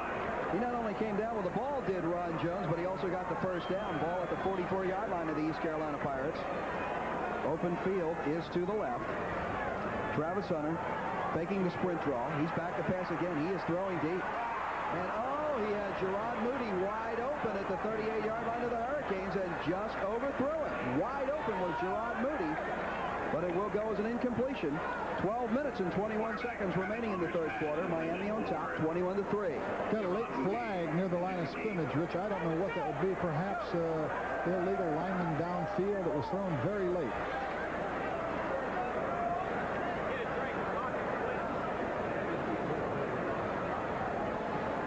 That's what it will. Well, it's decline. It's against East Carolina and decline. That will. 2nd and 10. Ball at the 44-yard line of the Pirates. The Pirates need to get on the board here, Rich, if they're to make this game competitive, because it's about, you get the feeling that the Hurricanes are about to explode. Well, and also East Carolina's got to get back in this game mentally after they literally gave Miami a touchdown right there in the first 12 seconds of the second half. Travis Hunter's pass again, this time to Ron Jones, and Jones holds it in at the 36-yard line. That was a strange ball, Bob, because it was underthrown. It was just hanging out there. It was like up for grabs. And Ron Jones came down with it. Yeah, there was a lot of air under that ball. It hung up there, was thrown against the wind, and actually the coverage just wasn't there because the ball was up in the air a long, long time, and you see that he was wide open. I think it was Tolbert Vane eventually got close, but not real good coverage. That's another first down for the Pirates. Ball at the 36-yard line of the Miami Hurricanes. I formation. Open field is to the right, and that's where the slot formation is. Gerard Moody, your slot man. Hand off to Anthony Simpson, and he finds some running room up the middle as he crosses the 30-yard line. Depending upon where they mark the football, he may have just got it to the 30. I think he got over it, probably almost 6 yards in that carry, and he's a very impressive fullback. 5'10", 245 pounds, and he is a load. Well, the pros like him, too. The pro scouts, apparently. There's about 7 pro scouts here, and before the game, a lot of them were talking, and they like Simpson strictly for the short yardage situation, as we were talking before the game, too. Pro football getting very specialized. There's your short yardage man right there. And he is the lone setback this time as East Carolina goes into that run-and-shoot offense with double wing T. Hand off to Simpson up the middle. I'll tell you, he just kind of carries people with him. You kind of see a whole pile just kind of moving along, and the locomotive of that freight train is Anthony Simpson. Speaking of short yardage, that's exactly what it's going to be. It's going to be 3rd down and about 1. And how much would you bet that Mr. Simpson will once again get the ball? Let's give it to Anthony right now. We're going to make the call for Anthony in this case. Although at this time, you know, knowing Art Baker, who is wide open at times, he may try to go for some big yards and then maybe come back on 4th down from this situation, because I don't think he would go for a field goal unless he had long to throw. There we go to Simpson. Hey, did we call that play or what? He's down to the 21. We're so smart, huh? The Pirate offensive line should be pointed out here. They moved some people that time. Nobody does anything carrying the ball unless they do their work up front first, and they've been doing pretty well all day long. They had over 100 yards at halftime rushing. They just, again, shot themselves in the foot here offensively and defensively with errors. 4th first down in this drive for East Carolina. Ball at the 21-yard line of the Hurricanes. Travis Hunter, full option to the left, and Rue, did he get smothered under after a gain of 1? Just kind of disappeared at the 20. Well, it was kind of as if he was betwixt and between there. He should have either pitched it or kept it. He kind of hesitated and didn't do anything. Of course, that's awfully easy for us to sit up here in the shade with a Coca-Cola in our hand and kind of tell him what he should have done. Yeah, with Bernard Clark bearing down on you, too. Clark played that particular situation very well there, too. Sidelines are to the left, open field to the right. Moody in the slot flanker position. Out to the strong side right. Hunter going over the weak side. Rolls a pass right there, and that is to Ron Jones. Jones out of bounds at the 15-yard line. So Jones picking up 5 yards on that is still going to make it 3rd down and about 3. East Carolina will have to get down to the 11-yard line of the Miami Hurricanes. 9 minutes and 35 seconds remaining in the third quarter of play. Miami 21, East Carolina 3. Miami came out and scored a touchdown in the first 12 seconds of the second half to kind of break this game open a little bit. Travis Hunter, your quarterback. He's got Tim James now as the fullback. Takes the sprint draw one more time. And those passes intercepted and dropped. Intercepted and dropped by Randy Shannon. And that is almost, again, one of those footballs, Bob, that should not have been thrown. Either that or it slipped. I just think he just missed through the football. That was just a terrible throw. He tried to give it a soft touch, but he put it right in the hands of Randy Shannon. That was a tough effort for Shannon, but, you know, the old rule, at least it's the quarterback's rule, you get two hands on it, you catch it. Who cares if you twist it around like a pretzel? Well, when you're a linebacker, you know, if you hit him in the hands, it's a tough place to catch it. But I'm sure he couldn't believe that the ball was actually being thrown to him. And so East Carolina faced with a 4th and 4 situation right here, Cooch, and they call a timeout. We've got a timeout on the field with a score: Miami 21, East Carolina 3. We'll be back right after this.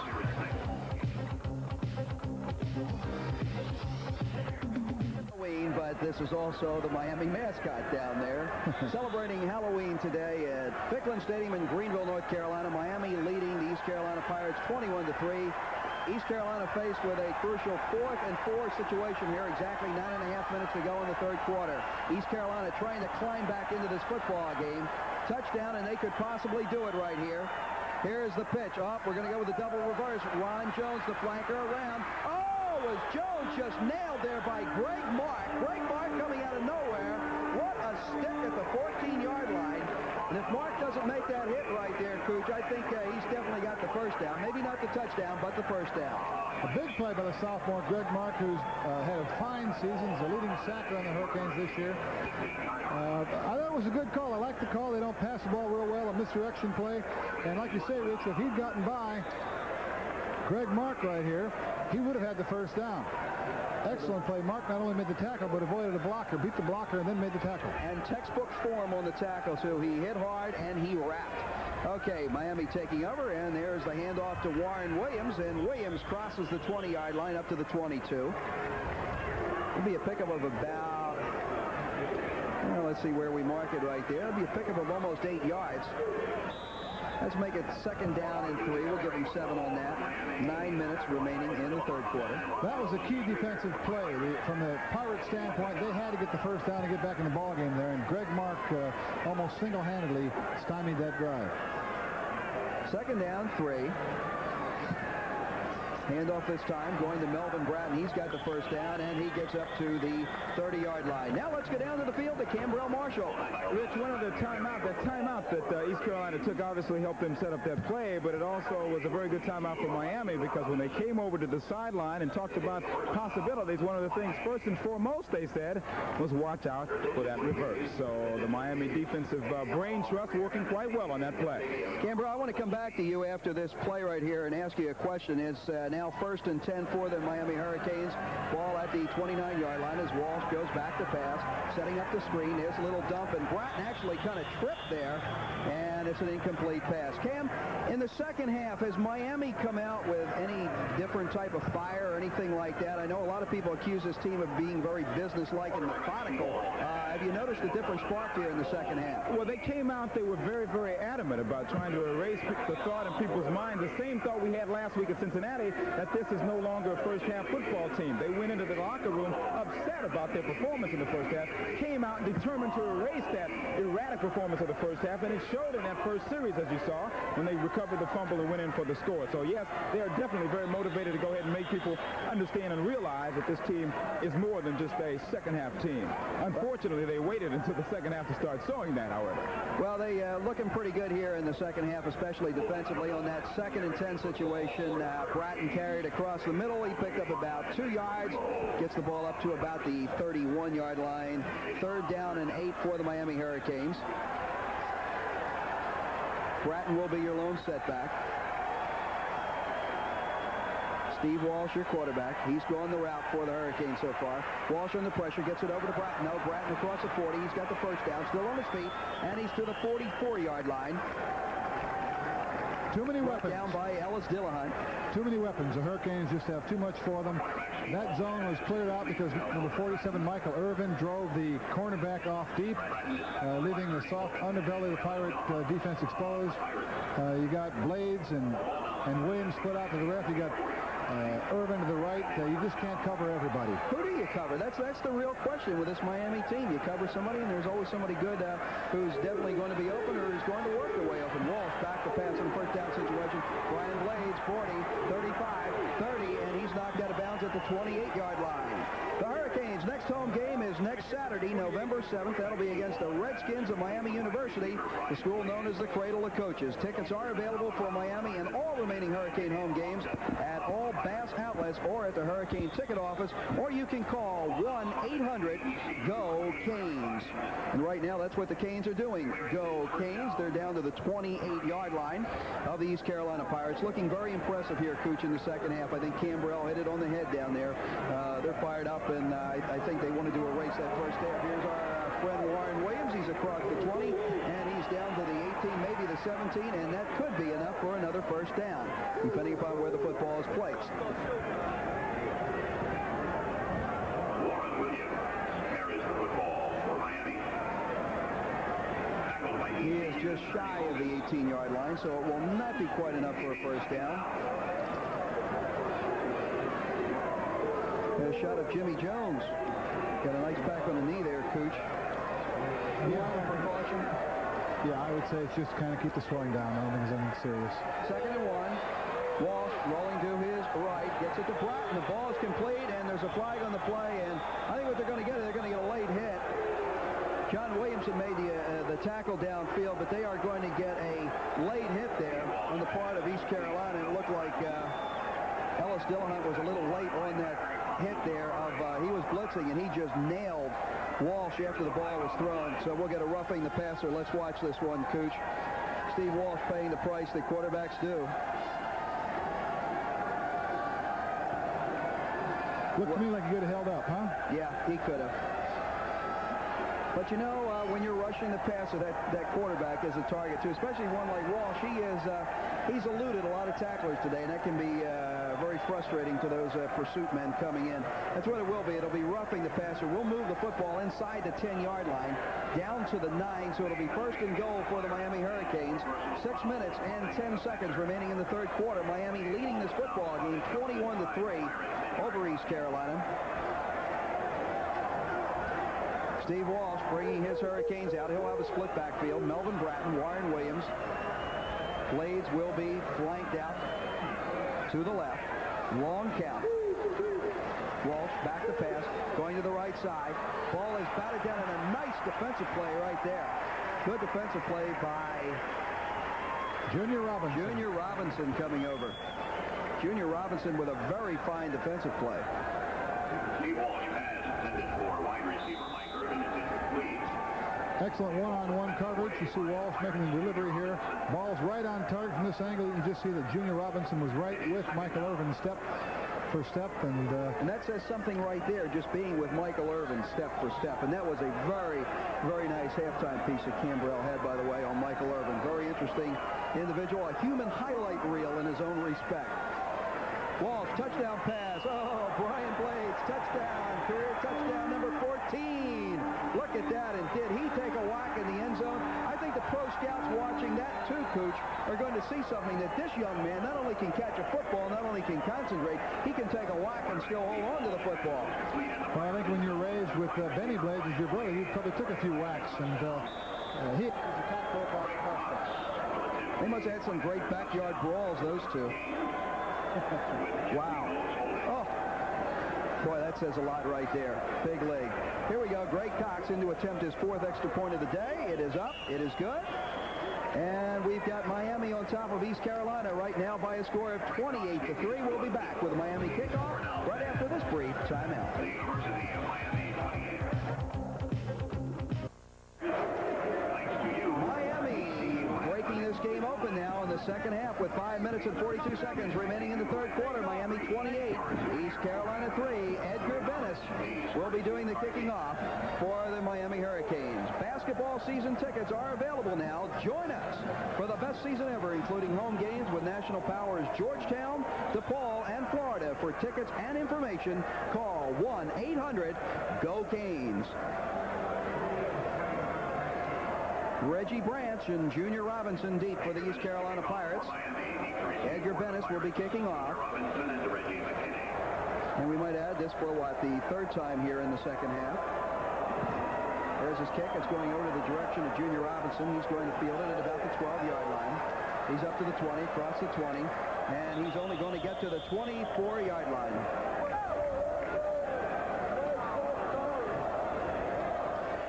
Travel arrangements made through Eastern Airlines. Whether you're traveling to the Northeast for business or pleasure, chances are Eastern's going your way. Eastern, we've got your ticket.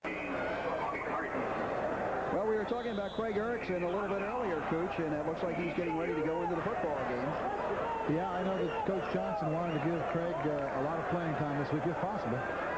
And it looks like he is going to get it. First and 10 for East Carolina at their own 24-yard line.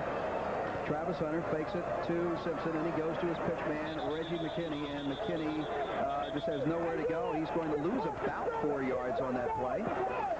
Fine play by Randy Shannon there. Randy's having an excellent game as the outside linebacker, with the exception of that ball that was put in his hands a few series ago. But Randy Shannon has done an excellent job in filling the shoes of Winston Moss last year and having a fine year. Miami known as a second-half football team, and they are going strictly by the book. And the scouting report right here in the second half. They've already exploded for 2 touchdowns, and their defense is all over the football. Simpson, the lone setback for the Pirates. Second down, 14. Travis Hunter back to pass. Drilling a pass right there, and it's complete to Chuck Burlett. Nice catch by Burlett. That'll be a first down. And he is at to the 41-yard line. Now let's go back down on the field to Cambrell Marshall, who has Nat Moore with him. Nat, a Florida Gator on the sideline for the Miami Hurricanes, just a result of your commitment to the community, I would guess. Well, yeah, I'm a big Hurricane fan. You know, there's one game a year when I don't get to root for them, but that's just, you know, draw the luck. And, you know, one thing about the Gators, and I think the Seminoles and the Hurricanes, is that when the other team is playing someone else, we're all for each other, and we feel that the success of college football in the state of Florida is the important thing. You're impressed with what you're seeing out here today. A tough first half for them. Well, I think you got to give ECU some credit. They came to play. They're at home and in front of their fans, and they wanted to try and make a game of it. But as you see, the type of team that the University of Miami is on their route to another national championship bid, they're starting to put the knockout punch in. All right, thanks a lot. Nat Moore, former All-Pro Miami Dolphin, 14 years. Thank you. Cam, it sounds like he's trying to run for office there when he skirted that issue about rooting for Miami and also Florida. He could. He's done a lot of it. He could run for office any day and probably would get a lot of votes. Okay, it's a 2nd and 5 situation. Travis Hunter puts the ball up, intended downfield there for Tony Smith, incomplete. That'll bring up a 3rd and 5 situation for the Pirates. Football will be at the 47-yard line of East Carolina. 28-3, Miami on top. 3 minutes and 45 seconds remaining in the third quarter. Ficklen Stadium in Greenville, North Carolina, the site of today's game. Last time they played here 2 years ago, Miami had a rally and win it 27-15. Vinny Testaverde intercepted 6 times in that game. Travis Hunter back to pass, putting it up over the middle. Gerard Moody, he's got it complete, and he's down to the 45-yard line of the Miami Hurricanes to the 44. And that will be good enough for a first down for the East Carolina Pirates. And the one thing you have to be impressed about, Bob, here about East Carolina, their offense is still out there sticking to their game plan, still trying to execute what they came into this ballgame to do, and they're still doing it with a lot of enthusiasm. They are not hanging their heads. No, they're certainly not hanging their heads, but they're taken out of the game plan. They're forced to throw now, which is not what they'd like to do. Travis Hunter, the quarterback, sidelines to the left, open field to the right. Gerard Moody, flanker into the slot. Handoff to, we must try to figure it out that it'll be Reggie McKinney that time. Again, the East Carolina backs having a hard time picking up who is who back there with the way they're wearing their jerseys and tying them and tightening them. 28-3, Miami on top. And at this point for East Carolina, they just forget that field goals exist. They have got to get down and they have got to score touchdowns. Ball at the 39-yard line of Miami. Second down, 5. draw play right there to Anthony Simpson, and Simpson does his best just to get back to the line of scrimmage.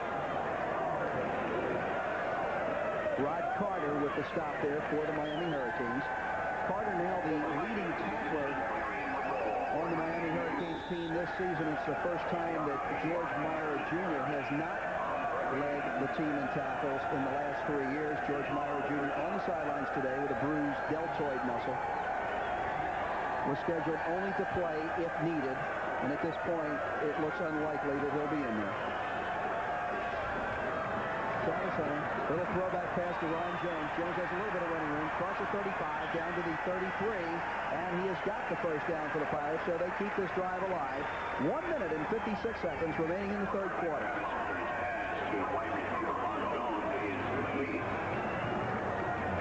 Last time these two teams played here at Ficklen Stadium, Ron Jones was the East Carolina quarterback and had a very bizarre thing happen to him, Bob, on about the second play from scrimmage. He went to throw a pass, was hit, and the ball just kind of squirted up. Somebody from Miami picked it up and just scooted in for the touchdown. First down for the Pirates. Ball at the 33.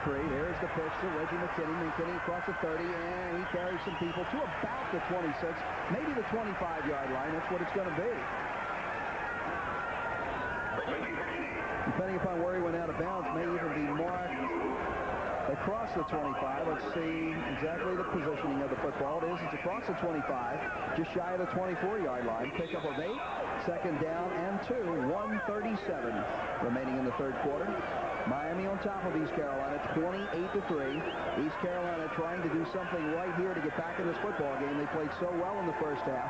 Miami just a strong second-half football team, and that's when they make a lot of exciting things happen. Hunter, inside handoff.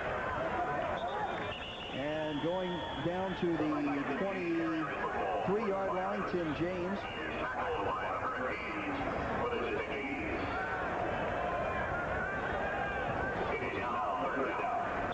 And it's going to be 3rd and 1, as Tim James could only pick up 1 on that carry. East Carolina has got to put the football in the end zone if they want to get back into this football game. At this point, field goals, Cooch, basically worthless to them.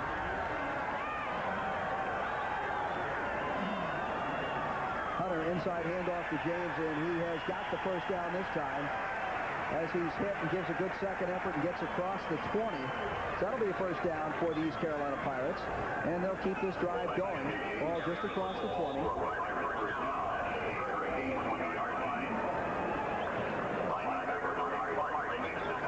I'm a little curious, Rich.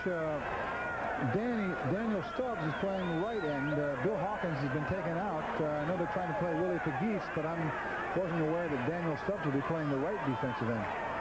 1st and 10 for East Carolina. Travis Hunter back, and he is in trouble, and he is smothered back at the 32-yard line. Loss of 12. Willis Pegues, the fellow you just talked about there, Cooch, making the initial sack hit right there. I was wondering what you were doing there with a field glass. You got very quiet there, and you were starting to do some analysis on what's going on here. Well, I just... it's understandable, of course, they're going to be playing a lot of their second team in the second half with a 25-point lead, but I don't believe I've ever seen Daniel Stubbs playing over on that side. Willie Pegues is an interesting story, by the way. He enrolled at the university in January, graduated from high school in midterm there, and trying to get the jump as a Hurricane so he could have spring drills as a freshman. That's the end of the third quarter of play here from Ficklen Stadium in Greenville, North Carolina, with a score of Miami 28, East Carolina 3. We'll be back with the fourth quarter right after this. Here from Ficklen Stadium in Greenville, North Carolina, Miami on top of East Carolina 28-3. Would you like to have that job there? It's a good seat, I think. Just getting there is a thrill. I don't know about if it were raining or lightning or windy. He's done a nice job getting us some good end zone pictures right there. And he'll be glad to touch the ground, I think, when this game's over. Travis Hunter, 2nd and 22. Rolling out, little flip pass right there. The dump to Tim James. James is only going to pick up 2, if that. And East Carolina is going to need a lot more yards than that if they're going to really make up for the one play that really killed this drive, and that was Travis Hunter getting sacked for a 12-yard loss. And Willie Pegues, the man making that sack. The flip really hurt the Pirates this half, Rich, of course, was a fumble on the opening play of the second half. They never really have been able to dig themselves out of the hole since that play. Yeah, and Miami showing that they're an opportunistic team and able to take advantage of the situation when it comes along, explosive in the second half. Travis Hunter, 3rd and 20. He's back, he's pressured, he's in trouble, and he is smothered and disappearing under Daniel Stubbs. And old Dan coming in from the right, it looks like he's played that position his entire life. Well, that sack was a long time coming. Last season, Daniel Stubbs had 17 sacks to lead the Hurricanes, and so far this year he's had only 2.5 sacks. And I was about to bring up that Mr. Stubbs needs to get back in the sack total to get serious about this Lombardi Award, and he's been quiet for the last couple of games. For that particular play, I think Travis Hunter would disagree, but it is true there. And we do have an injury on the field. Well, 52 of the East Carolina Pirates, and that is Grant Lowe from Greensboro, North Carolina, down on the field. And it looks like it is either a knee or an ankle injury. Art Baker on the sidelines talking things over with Travis Hunter. East Carolina has moved the football quite a bit today, Bob. They just have not been able to, to sustain the drive, and we had talked about it at the top of the show, and we've talked about it at times during this game, and that is they make that one crucial mistake that just takes them right out of the drive. Well, that's been their case all year long, Rich. They've been averaging over 8 penalties a game. The opposition less than 5 penalties a game. Key turnovers, key penalties. There's nothing more demoralizing than to have a nice little drive and end up destroying yourself. Or a broken play, too. They've had a couple of broken plays today, lining up wrong, bumping into each other, and that hurts. Craig Lucido in the punt for the Pirates. Yeah, they've had 4 collisions with the quarterback and the ball carrier today. They're not knowing which direction to go. I almost venture to say that Dawkins is just going to fly the flag out there, wave, and let the ball pass over. He's not going to have to, though, because this is a real short kick, and Dawkins wisely moves up, calls for the fair catch, and then fumbles the football. And has East Carolina recovered? They have indeed recovered the football. East Carolina has recovered the football. Roswell Streeter coming up with the fumble of the Dale Dawkins fumble of the Chuck Lucido punt. The ball is at the 15-yard line, and East Carolina once again in good field position here. But so far in this football game, they have not been able to put it over the goal line. Well, that woke the crowd up, but I think it was a false alarm. Now we're hearing the boos. What did they reverse it? Because they initially, Dawkins recovered his own fumble. The referee at first had signaled that East Carolina had gotten the football, and apparently there was a good squabble for it on the ground. We've got timeout on the field with the score: Miami 28, East Carolina 3.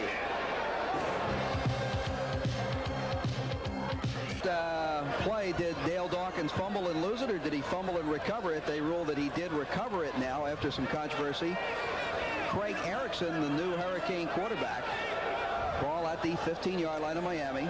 Erickson, the handoff to Warren Williams, and Williams having himself a fine game across the 20 up to about the 21-22. And here's a replay of that last play, and this could be one of those you make the call, because the official originally had ruled that it was a fumble and it was lost and recovered by Roswell Streeter. So here it is. Well, Roswell, good call. Hurricane ball. Roswell should have had it, but didn't. That's right. Roswell should have had it. Craig Erickson this year, 13 for 23, 157 yards, thrown for 2 touchdowns, 1 pass picked off. Erickson, throwback pass, and he throws it back over there to Brett Perriman. And Perriman, his second good pickup of the afternoon. Perriman knocked out of bounds at about the 33-yard line. That'll be good for a first down. 13 minutes, 16 seconds remaining to be played in this football game. Some of the East Carolina fans starting to leave right now. Fine block that time by the right guard, Bruce, number 52. That's a quick screen to the right, and the lineman has to do all he can to just hustle it and get out there as quickly as he can. First and 10 for the Hurricanes, and a confidence builder for Craig Erickson, completing his first pass coming into the game. Mel Bratton up to the 35. Pickup of about 2.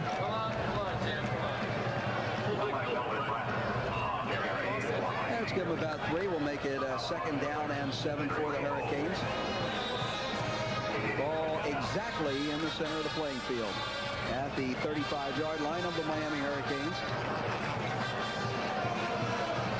Craig Erickson, the freshman, in at quarterback. He'll be working with Bratton and Williams up. Lose the snap right there. No! What happened on that play there? Everything happened very quickly. Oh, that's the old fake fumble play. The old fake fumble. Did you think that was a fumble? Yeah, I did. Up to the 45. Okay, there was a... Let's watch this. They practice this play all the time. That's right, the old fake fumble play. And Erickson comes up with it very alertly and puts his head down and gets the first down. Just like it was on the drawing board, right? 1st and 10 for the Hurricanes. Ball at about the 44. Williams across the 45, and he's up to 48, 49-yard line.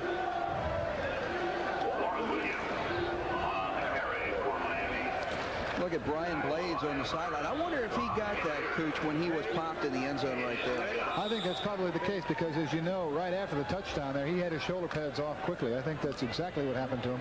That was a very legal hit, by the way. Yes, 1 second within the catch. Oh, yeah.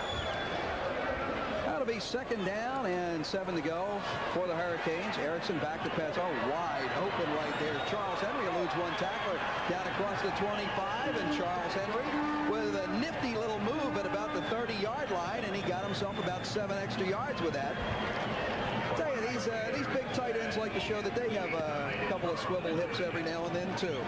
Yeah, they like to get the ball every once in a while. I mean, they've got a dirty job. All they got to spend most of the day blocking linebackers and defensive ends, you know.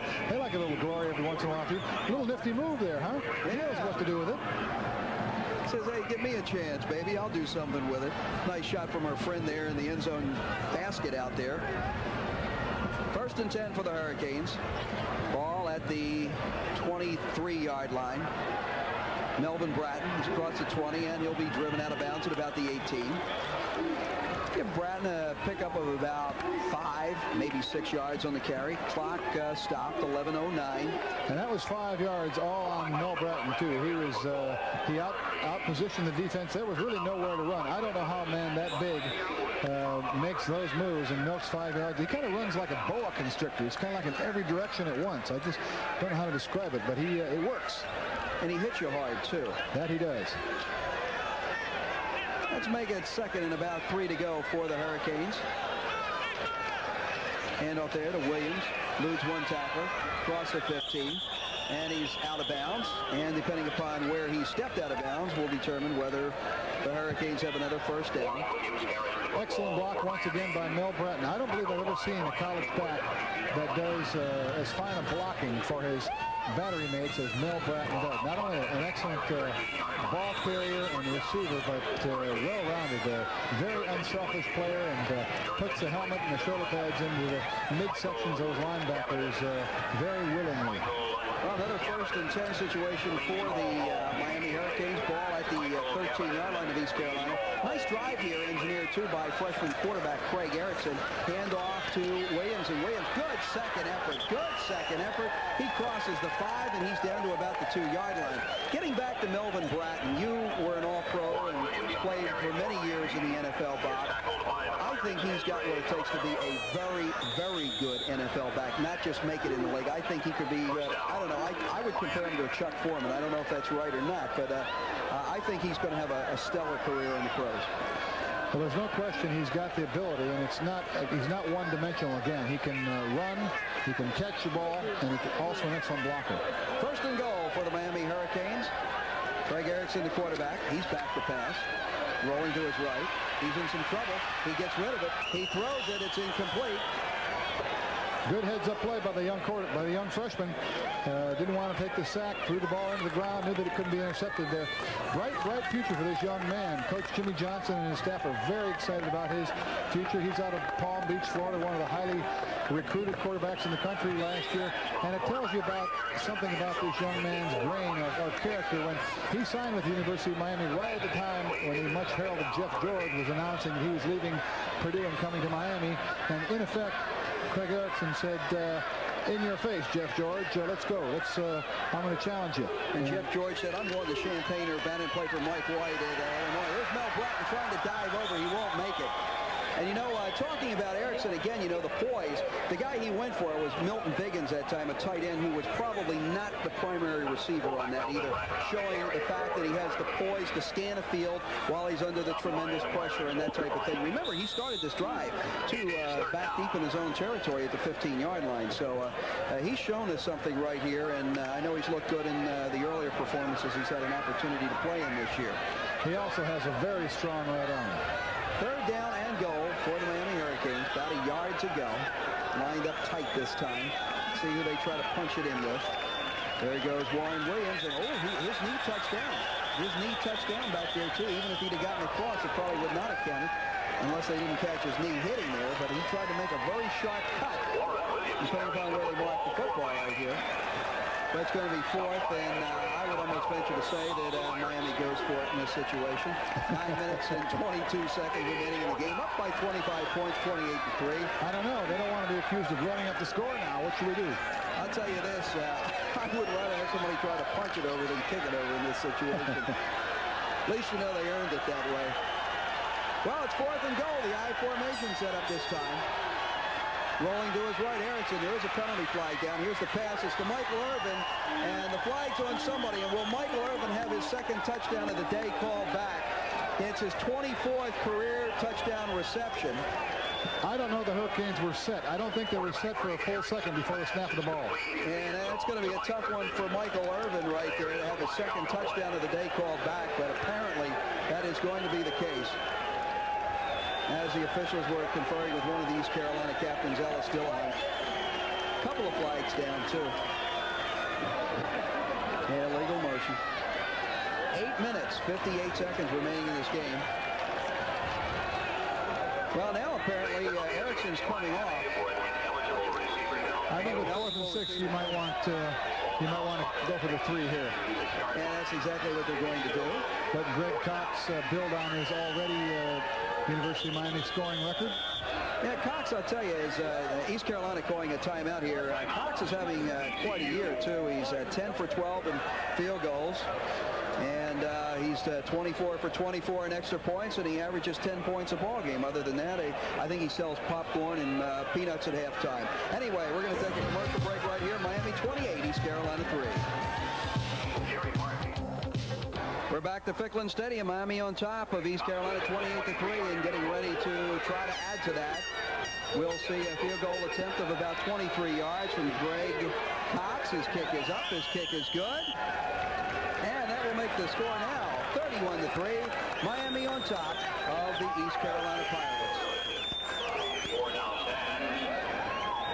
So, Greg Cox having himself continuing with a fine season. He's now 11 for 13 in the field goal department on the season. Let's go down now to the field and Cambrell Marshall. Cambrell?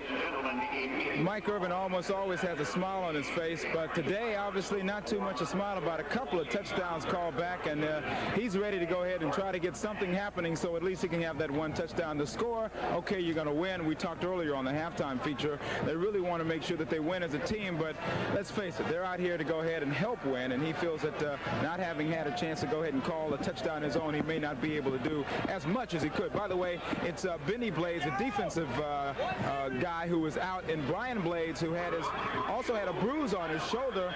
They knocked his shoulder pad off on that play when he caught the touchdown pass earlier. He came and put some ice on his shoulder. He went back in, and now he's giving his brother Benny a hard time because he's out of the game. Saying, you're a defensive guy. You guys don't get hurt. Get out here and play some football. Only he could get away with calling him a wimp, right? It's in the family, a family affair, and we stay out of those kinds of things. That's right. Stay out of the backyard because there might be a squabble over the dinner table tonight. Here is Edgar Bennis with a kickoff, a little pop-up chip right here, and it is going to be fielded. Let's see, Junior Robinson fouls the football at the 22. Now, wait a minute. Let's see who's got the ball here. Did East Carolina get it back? Now they're going to have another one of these long unpilings right here. I think Junior forgot that he wasn't playing baseball. He was like a shortstop, tried to field it on the first hop there and bounced off his knee. Sun got in my eyes, Coach, but Miami got the football, and they're right back in business, and we're going to see young Craig Erickson one more time. Let's see the replay right here, though. For you youngsters watching, you're going to see a lesson on how not to field a kickoff. You don't let the ball bounce. Anytime you can can catch a football. See, a football is not round. It's oblong. It takes funny bounces. The idea is to catch it on the fly, guys. And you wanted to be a coach, really, right? Right. Yes, sir. You listen to the old coach right there. He'll steer you straight. Okay, here we are. 1st and 10 for the Hurricanes. At the 22-yard line, and the handoff there going, just entering the game, Cleveland Gary. Gary came in earlier in the first half and had a couple of nice, impressive plays.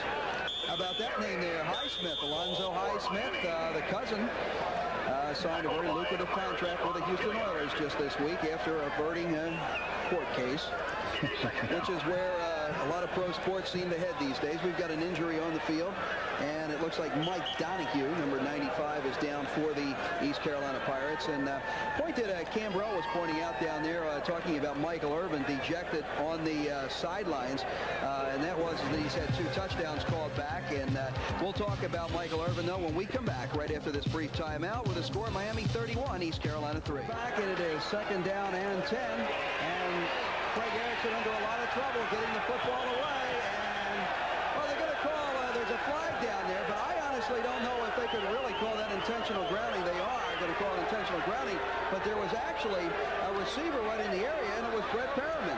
I think if we watch on the replay here, we'll see that Perriman was in the general vicinity of the football. You're going to see a blitz by number 44, Vincent Smith, coming through unmolested there. I don't know. Let me see. Where's that receiver in the area? That's grounding. No, see, there's Perriman, though, right there. Coming into the picture. Okay. But if that were at the Orange Bowl, maybe. But don't forget, we're here in Carolina.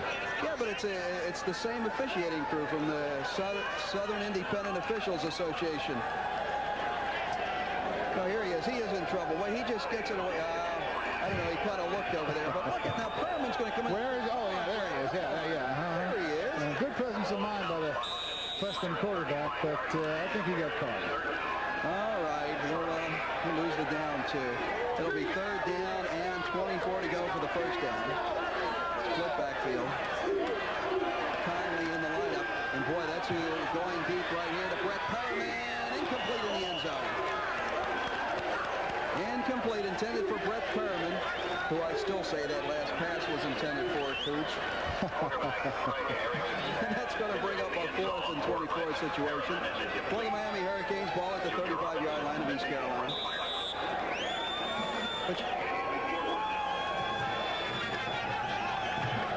Good coverage here by Junior Robinson, going up, deflecting the ball at the highest point. Brett Perriman made a wonderful attempt there, but excellent coverage by Junior Robinson. Now we're going to have a long field goal attempt here for Greg Cox. It's going to be from the 42. It'll be 52 yards overall.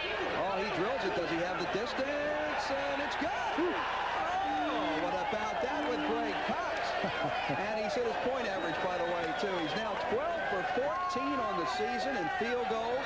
He's got 10 points today, 4 extra points, 2 for 2 in field goals. What an afternoon he's having. Miami 34, East Carolina 3, back with a Hurricane kickoff right after this.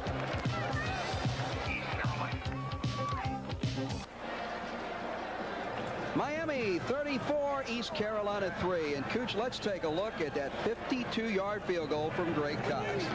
Cox gets all of this one. It's a low trajectory. I thought it was going to be blocked there initially. You saw, but it was kicked low, and it had to be low, kicked low to get this distance, 52 yards. And if anything, Riggs, that was against the wind. He's having quite an afternoon and quite a season, averaging an even 10 points game right now. He has 60 points in 6 games. And we point out that this game is not over. I'll bet you that he scores more than 10 points today. I'll bet you. All right. Bet you Coca-Cola on that deal. Here we are. Returning the kickoff right there is Junior Robinson, who decided he was going to catch that one. And he caught a lot of flack, too, as he went upfield from some Miami Hurricanes. Got it up to the 25-yard line now. 8:12 remaining in the game. The 3rd annual basketball tip-off banquet will be held November 4th at the Hyatt Regency Hotel. Join coach Bill Foster and staff and the 1987 Hurricane basketball team. Bob Costas, NBC sports commentator, will be the evening's featured speaker. Tickets are $25 per person or $200 a table. For reservations and more information, call the Hurricane Club at 284-6699. East Carolina 1st and 10 from their own 25-yard line. Charlie Libretto in at quarterback at this point. Let's go down now to Cambrell Marshall on the field. Rich, mop-up time here for the Hurricanes. You hate to call it that, but that's exactly what it is. A chance for the younger guys to get in and get the kind of play that they want to. This time, although fans may be turned off from this, the coaches really look forward to this, to see what the younger guys can go and look forward to the future. As far as the fans in the stand, well, they block off downtown Greenville tonight for the biggest Halloween party you want to see. So they're starting to filter out now to get into location to go ahead and party, whether they win or lose. Well, we've got another injured East Carolina Pirate on the field. This is John O'Driscoll, who is hurt down there on the field. And something we were pointing out, talking about Michael Irvin. Now, if both of his touchdowns had counted today, Cooch, he would be up to 26, which means he would have broken a record that is shared right now by Melvin Bratton and Eddie Dunn. Eddie Dunn's son, of course, Gary Dunn, the nose tackler of the Pittsburgh Steelers. Eddie Dunn is also Gary Dunn's grandfather is Bowman Ash, the first president of the University of Miami. So Michael Irvin at this time is in a holding pattern, and as is Melvin Bratton in this game. But it's just a matter of time, Eddie, until that record gets broken. Well, I don't know. Maybe if Michael wants to go to school there next year, he shouldn't shatter the records that of some of these founders and aristocracy of the university. Yeah, especially the academic types, too.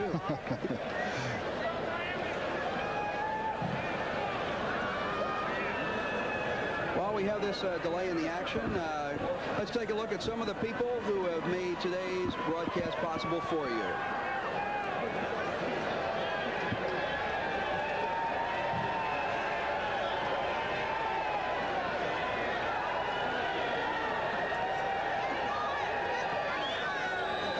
And 4 seconds remaining in this football game from Greenville, North Carolina. Miami has it safely in hand, 34-3. East Carolina put on a good show here in the first half, but in the second half fumbled the first play from scrimmage. The next play after that, Warren Williams within 19 yards for the touchdown, and within 12 seconds of the third quarter, Miami had turned a 14-3 game into a 21-3 game, and in essence, Cooch, it really kind of took East Carolina out, even though they came back and marched downfield, but again, they weren't able to put the ball in the end zone, and it just hurt. And at this point, it's a runaway now. Well, I think for North Carolina or East Carolina to win today, they had to play a pretty much error-free ball and play over their head. They didn't do that. They made a couple of key blunders. Well, there was Charlie Libretto there completing that ball to Walter Wilson. Wilson, the completion right there from Charlie Libretto, who is going in at quarterback. And that ball is up now to the 46-yard line. Still in East Carolina territory. East Carolina 46. Clock continuing to move. 7 minutes and 40 seconds. But you know, the Hurricanes seem to be establishing a pattern. This is the second week that I've covered them, and they don't really come out after you in the opening half. At least they haven't the last 2 weeks. But I think it's, to be realistic about it, it's almost impossible to come out with fire in your eyes every opening half every week. The Hurricanes had such a difficult schedule the first half of the year at Florida, at Arkansas, at Florida State. They really had a year's worth of difficulty accomplished in the first half of the year. Now they're in a period of the softer part of their schedule. What they really need to do in order to achieve their goal, which is a national championship, is just get better every week. Each week, pick an area of their offense or the defense that they want to improve on, get their timing going, just play well, so that when Notre Dame comes down in a month or so, they'll be ready for that, and then, of course, the national championship after that. Okay, we've got Cambrell Marshall down on the sidelines now, and he's got a guest with him. Cambrell? Thank you. This is the athletic director of the University of Miami, Sam Jankovich. Sam, you got to be happy with the team's performance today, and a lot of support here. I'm surprised that so many would come up to Greenville, North Carolina, of all places. Well, we're very excited about the performance of this football team, and especially the last 2 weeks. We came back the second half and played much better, and that's a sign of great coaching.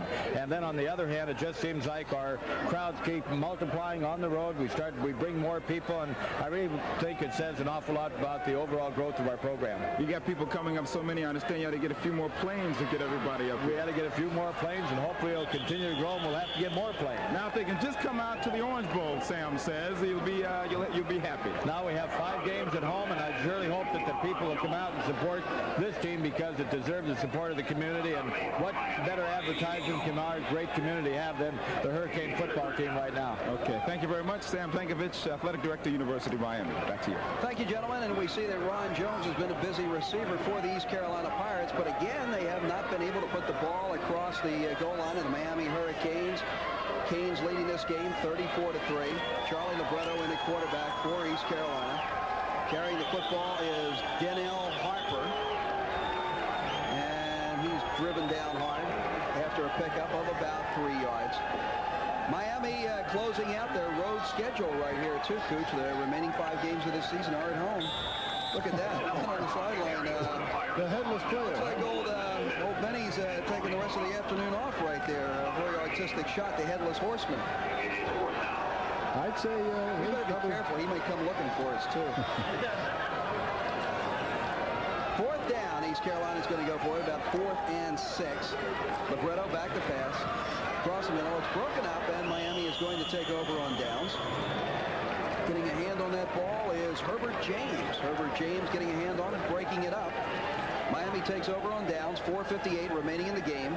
This closes out Miami's road schedule this year, so it's 19 consecutive regular season road wins now for the Hurricanes. They have 5 home games to close out the season with in the Orange Bowl. And Cooch, without looking too far down the road, the Hurricanes may not play a game this year in any other place after this game except in the Orange Bowl. Think of that one. And they could be playing for the national championship if they keep playing the way they are. Craig Erickson, ball complete to Cleveland Gary. Gary catch and run, still on his feet across the 35-yard line of the East Carolina Pirates. And boy, there was some good determination there, Cruz, because about the last 11 yards right there, Cleveland Gary just did all by himself. Well, he sure did. Cleveland is 6 feet 2 inches tall, 222 pounds, excellent runner, wonderful blocker, and here he shows you what he can do as a receiver. It's just another example of the depth and the diversity of this Hurricane football team. They are so deep in so many positions. Such a tribute to Jim Johnson, Coach Jimmy Johnson, and his entire staff. Erickson has an I formation in the backfield. It's Cleveland Gary and this guy, Leonard Conley. Look at Conley. Oh, a knifing runner. We're going to have a flag on the play, though. Well away from the ball, long after Leonard Conley had left the area. So let's see what it is. I think they're going to flag Cleveland Gary for trying to be a little bit overzealous in his blocking for Leonard Conley. That was the call. And I think the reason they made this call is because the result of that block was a gain. That play was successful directly as a result of that block. And if there was something illegal going on, then they should make that call. That will be 10 yards. And that will be making it 1st down and 20 for the Miami Hurricanes. Ball at the 44-yard line of East Carolina. By that, I meant directly successful. A lot of times, you hear people say that if they really wanted to, they could call holding in every play somewhere along the line. And that's probably true. But I think what is really important in these games, nice reception of Michael Irvin. Not a bad idea to step out of bounds, too, when 5 guys are drawing a bead on you. And you have nowhere to go. No, he's an excellent student, business management. He knows when to step out of bounds. But my point was that I suppose if they really wanted to nitpick, they could find an infraction on almost every play, and of course that would ruin the game. The game shouldn't be dominated by the officials. But when a play is successful directly as a result of an infraction, then that penalty's got to be called.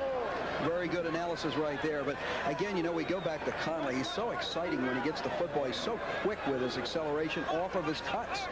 He's so good. It's Gary and Conley, your setbacks.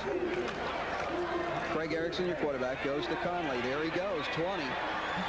Goes down to the 15.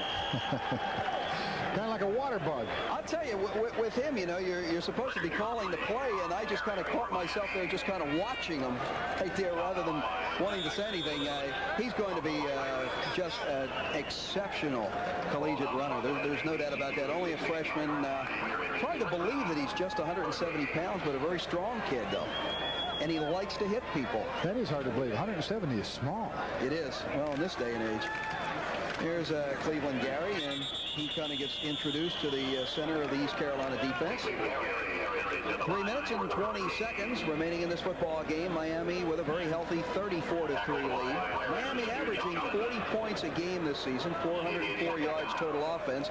And something we pointed out a little bit earlier was the fact that despite all of those hefty statistics and having one of the most potent offenses in America, the only individual who is there in the individual statistics in the top 20 is Steve Walsh, the quarterback, 19th in passing efficiency.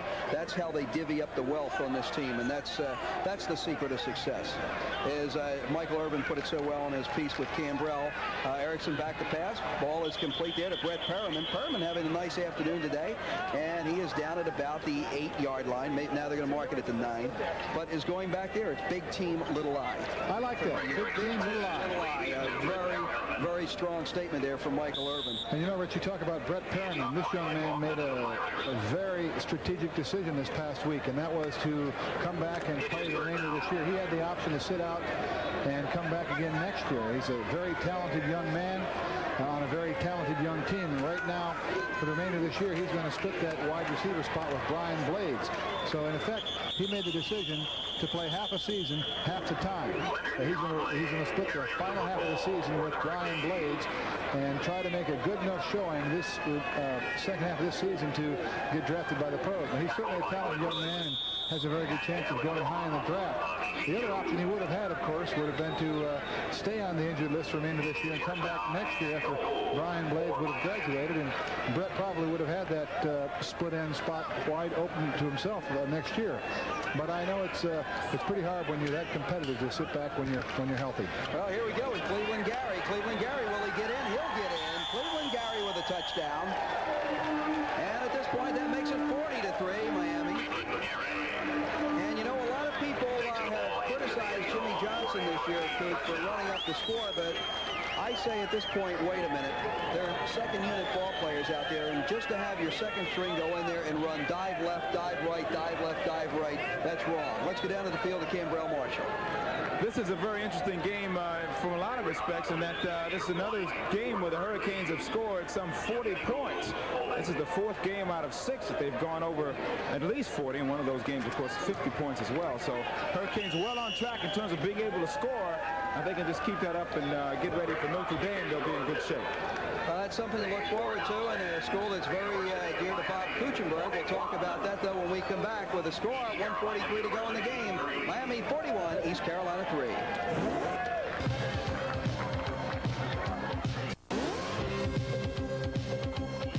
Today's game has been brought to you by Budweiser. Beechwood Age for that clean, crisp taste.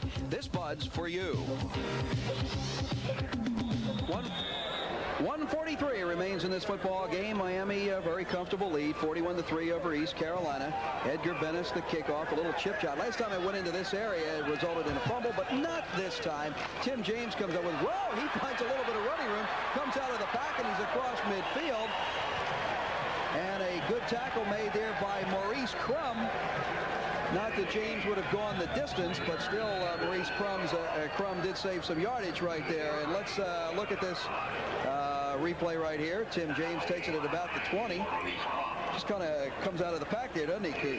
Yeah, no Hurricane ever really touched him. It was kind of like rugby. He was just following the scrum there, and all of a sudden it opened up, and bingo. Good day, mate. Okay, here we go. New quarterback Brad Walsh in there for East Carolina. And his pitch goes to Todd Abrams. But Maurice Crum broke the scrum. That's Maurice Crum broke the scrum. Oh, man. Say that one 5 times fast. Anyway, we talked about Cooch's alma mater, which is Notre Dame. Of course, he went from Notre Dame and had that great career with the Miami Dolphins, and that is going to be a football game when Lou Holtz brings his bunch down into the Orange Bowl to play. Jimmy Johnson and Lou Holtz, 2 of the finest college coaches in the game today, and that game's going to be important, to say the least. Of course, the coaches will tell you every game is. Well, that's true. Under a little heat right there and did the best thing, getting rid of it. Certainly it'll be a fine game, and looking at the Hurricane schedule, looking ahead here, unless they just fall down totally, they should go into that game in pretty good shape. Not so the case with the Fighting Irish. They've got to play Penn State yet and a couple of other tough games. So it's quite an assumption to assume that the Fighting Irish will have only 1 loss when they show up in the Orange Bowl a month from now. Yeah, that's very true. They play a tough schedule, too, and the meat of their schedule is coming up. 57 seconds left in this game. Abrams back to pass, and Abrams with a lot of pressure right there. Coming in, charging strong. Ernest Parrish making a stop. Junior from Miami. Clock will continue to roll. We are down to 40 seconds. Miami 41, East Carolina 3. At halftime, it was only a 14-3 football game. But Miami, as the Hurricanes have done so many times this season, just came out smoking in the second half. Good closer. I started to say, Rich, in my 2 weeks of covering the Hurricanes here, it seems to me that they establish a pattern here. You can't be totally sky high every week. They played real well early in the season against tough teams on the road. They did what they had to do. They're doing what they have to do here. They're not all that impressive. It seems like they're kind of flat, but all of a sudden you look up at the scoreboard and it's 40-3. So they're doing what they have to do. I made a note at halftime that it's a lot like the 72 and 73 Dolphins. People accused us of being methodical and unemotional, very businesslike, but all we did was win. Well, that's what we're supposed to do, is win. And some teams jump around and get real emotional a lot of times, and others don't. But the bottom line is they win, and they're winning big. And well, Jimmy Johnson and his staff have just done such a wonderful job here at a time when, under very difficult circumstances, the administration at the university is really emphasizing academics, and that's great. And I think it needs to be done, but it doesn't make it any easier on your athletic department. And the fact that Jimmy Johnson and Sam Jankovich and his whole athletic department have done as well as they've done on the field in view of what's going on academically is a real tribute to them. This football game is over. The final score, Miami 41, East Carolina 3.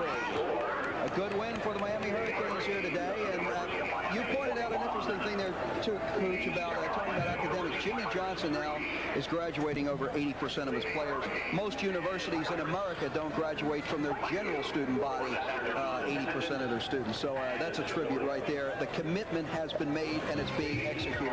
The final score here, Miami 41, East Carolina 3. We'll be back after this. On your way home,